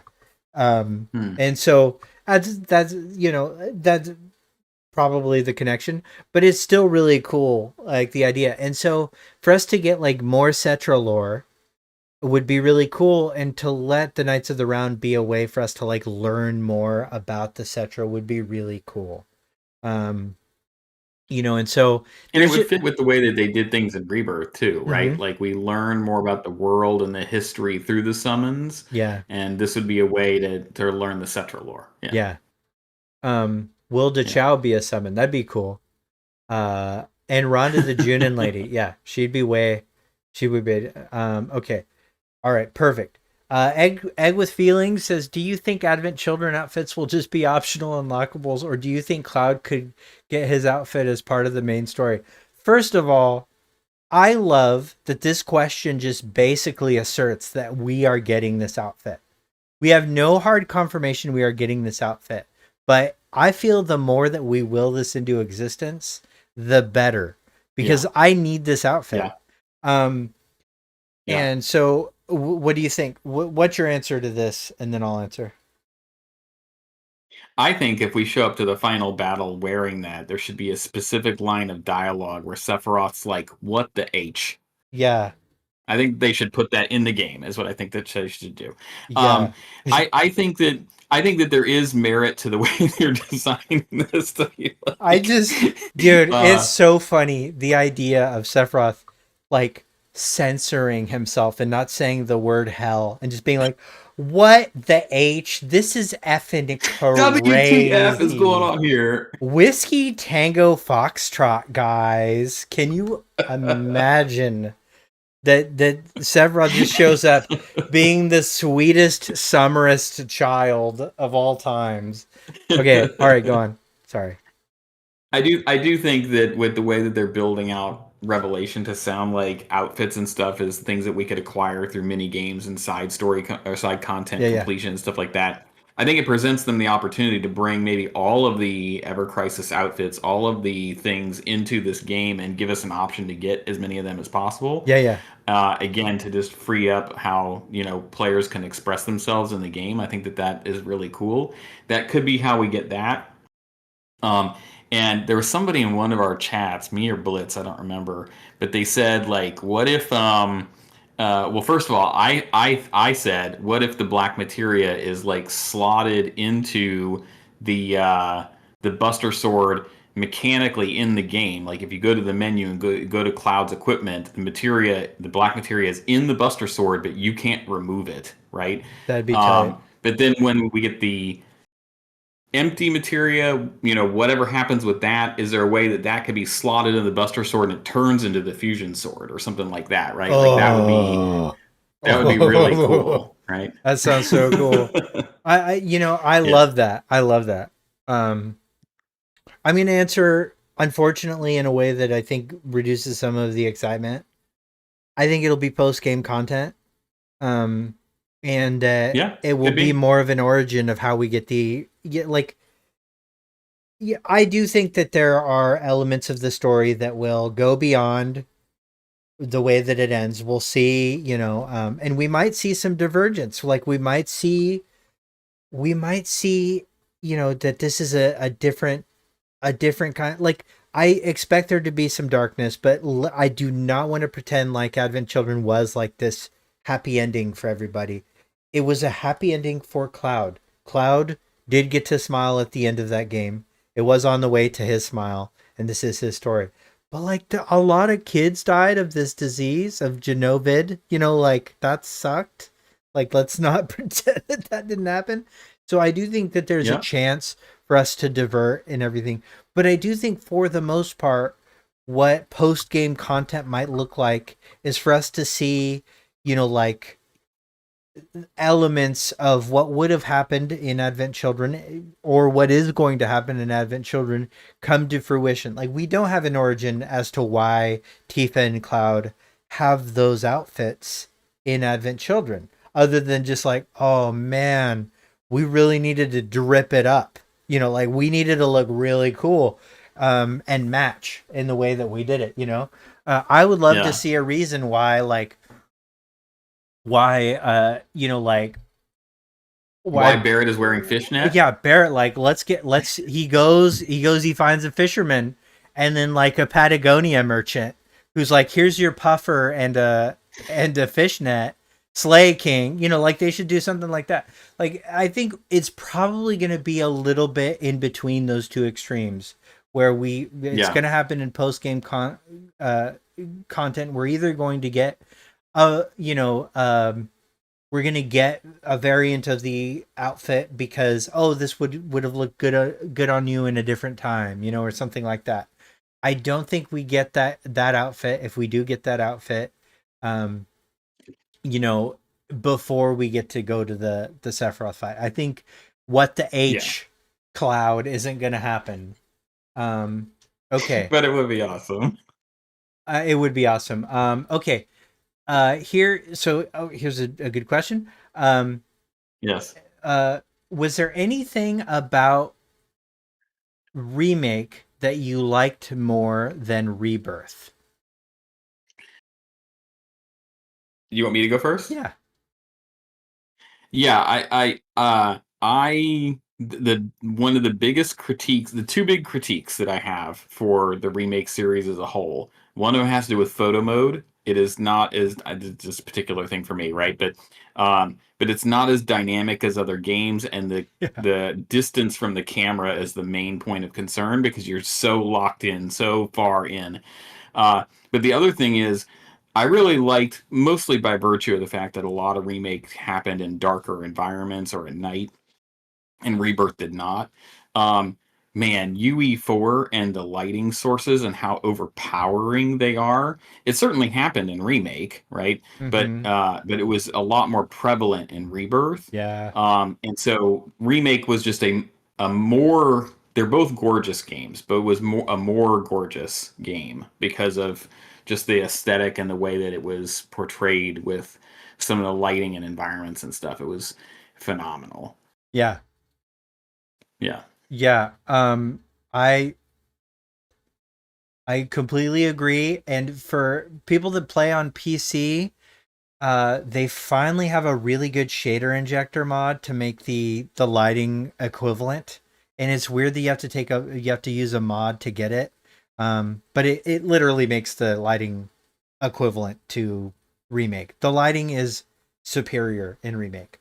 The material quality Yeah. is generally better in rebirth, but um, uh, and this is something they could patch. They just haven't. And I have a lot of, yeah, there's a lot I could say about that. Um, Yeah. so I do also like, I think you made a good point about nighttime too. I wish there was more nighttime in Rebirth. For me though, I think Rebirth is generally like in every conceivable way a positive iteration. I do think that there's a couple moments in remake where we that have like this kind of edgy humor that I do miss. Like not everybody liked this, but I like when in the Honeybee Inn when Cloud has that like stiff one-liner of nailed it moving on. I don't think there's anything Yeah. that happened in Rebirth that had that same kind of punch for humor.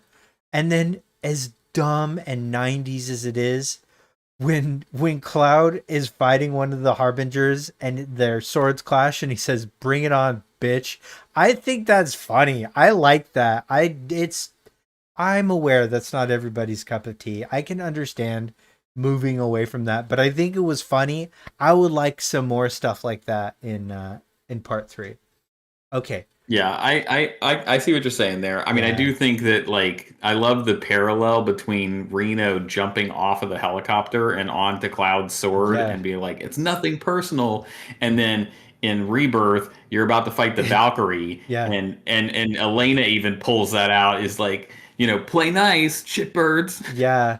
Yeah, that's about the best you get. That's about the best you get. But Yeah, yeah, yeah, the Turks yeah, being foul mouth is fun and then also like yeah, like let's dance asshole. Like yeah, there's some yeah. edge that made it over, but and I know that's probably not going to be your cup of tea since you're saying what the H um and B word, but that's fair and I respect that. So next question is what? Okay, in part 3, uh, I ask all my guests this, and this will be kind of the closing questions because we're a little close to over here.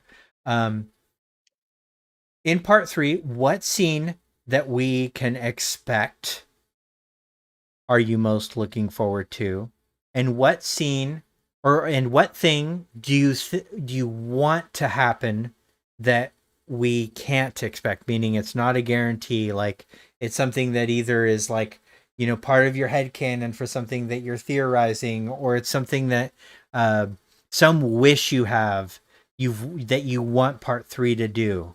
So, first question first. First question. The temptation I think for everybody gut feeling is gonna be the live stream sequence. Yeah. I feel like everybody that you've talked to has all said that, and there's good reason for it, right? Yeah. So I could take the cop out and just say that. No, you're not Um, gonna. You're gonna do something special. I can feel it. Um, I would really like to see more of how on and much the way that it done with the whole rest of this series. I want to see a more expanded way that we deal with the whole return to Midgar, Mm-hmm. right? With the parachuting in my mind, like because the devs have not been afraid at all of splitting up the party even late game. Mm-hmm. I think that we deal with each of the directors differently, and you have a party that goes for Hojo and a party that goes for Scarlet, and you have a party that goes for Heidegger, and like we just sort of take them out as a team, right? Before coming back together, um, and seeing like how does this play out with Rufus in the end, right? And that kind of thing. I want to see an expansion of all of that. Certainly, the live stream sequence is the one everybody wants to see, including myself. Sure, yeah. But if I'm thinking in terms of something we should be expecting, I really want to see an expanded way we deal with this whole going back into Midgar. I would love to personally see Cloud like give somebody a fist bump, kind of like Jesse before they jump off, Yeah. right? I think that would be a nice callback to remake. Yeah. Um, what was your answer on this? Well, I change it all the time, because I get bored of my own opinion often. So right now, today, in this moment, the thing I'm most looking Yeah, forward to, is Lucretia in the cave. I sure, want to see how sure. they do that. Like, That's a good good, one. because as it is, they had a whole game. They had a whole game to somehow like justify Lucretia like choosing Hojo over the hottest man alive, and you're just like, what is going on, you know? And you're like, what's happening with Hojo? Like, what's his mojo, you know? And um and so I okay, so that's a bit of a divergence, but like it's an undercooked portion of the plot no matter Yeah, what. yeah, And when for sure. when when they gave Dirge of Cerberus a chance to like expand on this, Nojima was really hands off on the project, and I hate to say it, but it shows. I think there are things to love about Dirge of Cerberus, a lot of things to love about Dirge of Cerberus. It's not the nightmare that everybody says that it is. It was a weird, wacky, inflatable tube man of a game, but I think it was, they didn't have the ability to really adjust that setting, but they've added Lucretia lore and Genova lore to Ever Crisis. So like the relationship that she has with Sephiroth, super interesting and hojified. Um, I really want them to kind of make all of this super clear. This is Vincent's game to shine. Matt Mercer's already killing it as Vincent. So I really want like kind of a redemption of this segment of the lore. So today, that's what I'm most looking forward to, partially because I am live streamed out after today's discourse and yesterday's discourse. But obviously, that's going to be a deal breaker if they don't get live stream sequence right. We're hosed. And I'll just add a secondary answer that I'm really excited to see how they make the safer Sephiroth and the what weird version of One Winged Angel can they play that actually and Birth of a God or Rebirth of a God that actually makes us interested and really piques our, like, they have to go so extra, they got to make Two Winged Angel or else we're done, like um and so I'm Sephiroth finally gets his second wing, and now we're all yeah, screwed. yeah, exactly. So that's my answer to that question. So how about the answer? What weird thing do you hope happens? It's never happened in any Final Fantasy VII game. What's your secret wish? You can go as wild and weird as you want. What does John Q Gamer's imagination have in store for us? Oops. Well, so I won't go like super crazy, but it will deal with the mysteries in the mystery box, right? So, um, for whatever reason that we don't understand today, that I'm hoping will be a revelation in Revelation, um, uh, all of the characters in Rebirth lose whatever manner of foresight or knowledge that they had in Remake, right? Aerith alludes to it, her and Nanaki talk about it a couple of times, etc. Clearly, it's been removed, taken away, whatever, right?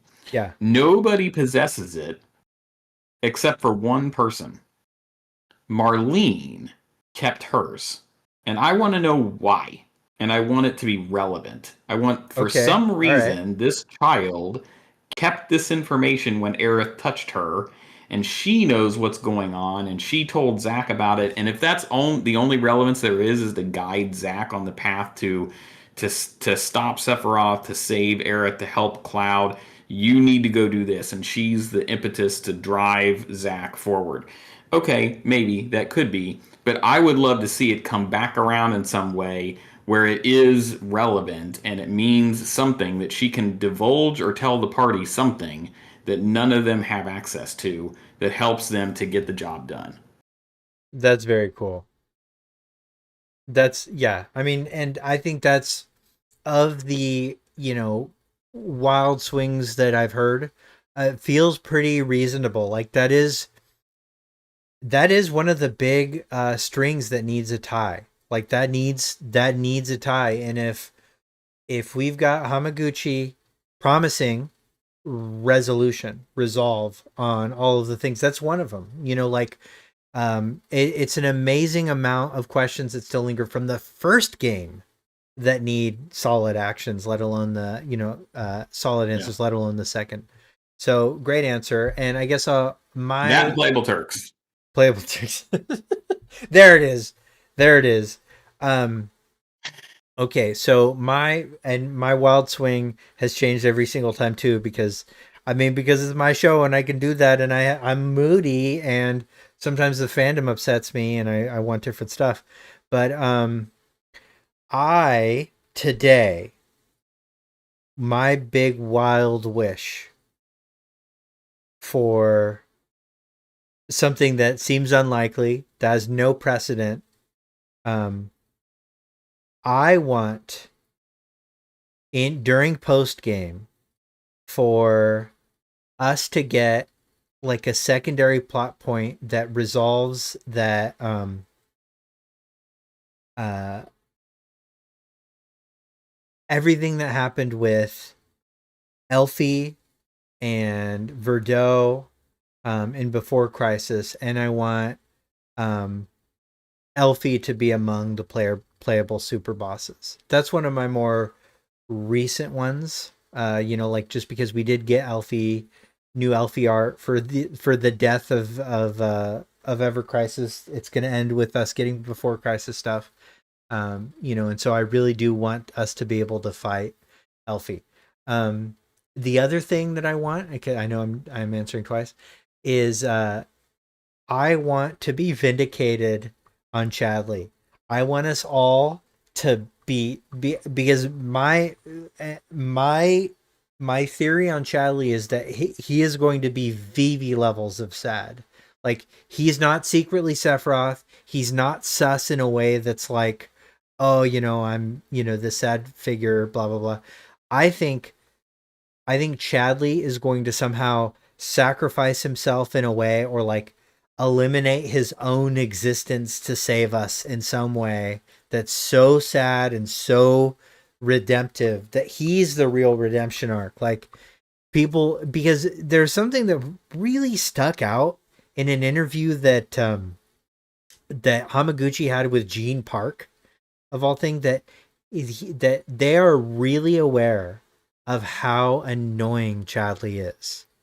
And they were aware of, and this was not right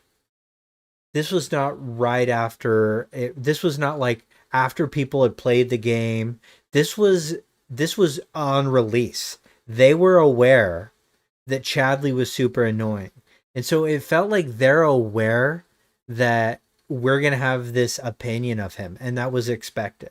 So I think they're doing something with that that's going to make him like VV levels of sad, and we get little pics of it. Like, he just really, like, when we get Chadley's resolution, like and this is a scene that a lot of people don't have. They just hate Chadley, but they never got to platinum. So they don't have the, they're not real gamers. So they didn't get his scene where he's like going through the memories of everything. And you're seeing that, like, this experience of being like a real boy, and having these memories and having these experiences, what that means to Chadley, that's genuine and sincere. And then in the side quest, we get that, like, he's like a corpse in a bag being accessed by Hojo, but like, he's the machine raging back against Hojo. I think we might have a Chadley boss fight, but I don't think it'll be like Chadley's turned evil or Chadley was evil all along. I think it'll be more along the lines of he's challenging you, he's pushing you, and whatever we get from Chadley will be really good. So that's my that I'm more confident on. And that's how I'm Yeah, the probably couple of thoughts I would yeah. Yeah, the couple of thoughts I would add to that is I hope we get some revelation in part three that the commander of the seventh infantry is Elena's sister. I hope there's a link to Ever Crisis or Before Crisis there, Who we have because the name I of can just now. imagine. By the way, that Yeah, is yeah, yeah. one piece of new lore we got from Ever Crisis is that Elena's sister's name is Aphomia. So that's whatever. It's a Yeah. choice. Yeah. Yeah. But I can see the two of them dynamically being sisters, Yeah. right? Like if you imagine them in a family unit, like that would just be hilarious. Yeah. The other thing I will say, which I agree with you about Chadley, and we talked, I think, about Chadley, or at least Yeah. what I think about Chadley when I was in LA, right? That will be a video for the channel that I'm working on. But I do agree with you that I think in that whole dropping into Midgar scenario, I do think we get a version of a Chadley boss fight, but it's Chadley's brothers that Hojo has in his lab and can manipulate. But so we fight Chadley. We get the best of both worlds. We fight Chadley, and for the people who don't like Chadley, but then the real Chadley who's with us is still around, right? Yeah. I think we can get that split and get that. But I do think that Chadley has the potential to be way more important than we realize, Sure. and key to resolving what's going on the whole, on the larger narrative. So Love it. Love it. Do you have any closing yeah. thoughts for chat? No, I thanks for joining in and listening to the two of us just sort of like talk for a while about this thing that we all love and we all care about. Um, and I certainly am looking forward to Revelation coming out. I'll toss this out there.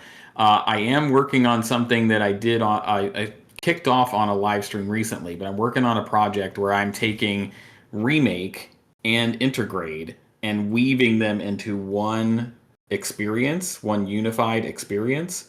That will get uploaded to my channel Okay. in pieces because I'm color grading everything as I go and reworking a little bit of the lighting to try to make it a little bit better and that kind of Wow. thing. But the idea of like tracking what's going on with the party, tracking what's going on with Yuffie when she comes in, and even like starting off with like the end of Crisis Core reunion, so you sort of like flow directly into remake with the new voiceovers that they did with Yeah. Yeah. Cody and everything.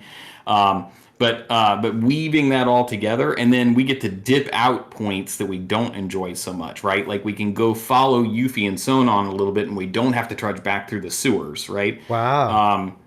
Those types of things, weaving Yuffie into the platefall and all that kind of stuff, which I have it all cut together. It's just lighting and color grading that I have to do. Interesting. But it's come out really, really well, and I think that people are really going to like it. And then I'm also, because I didn't record, I wasn't doing content creation when I played Remake in 2020. Yeah. I don't have my own like uploaded Reactions. live stream or Yeah. whatever. So I'm doing almost like a DVD commentary too of like what I was thinking or revisiting remake after Rebirth and that kind of thing. Like I'll have a commentary for it going as well. But That sounds cool. I'm excited to see that. That sounds great. yeah, Oh, well, guys, thank you so much for being here. I'd love to chat forever. And for those of you that follow my channel, tomorrow at I think 4, possibly 4:30, I will be live with my doctor wife, and we will continue our playthrough of Final Fantasy VII Remake. If you haven't been watching that, it's really interesting. My wife is an expert on human behavior, to say the least, and to watch her pick up on things that I didn't after like years. It's very fascinating, and we'll definitely be having more episodes of SEAL Team 7. A lot of guests lined up, and just it's all about scheduling.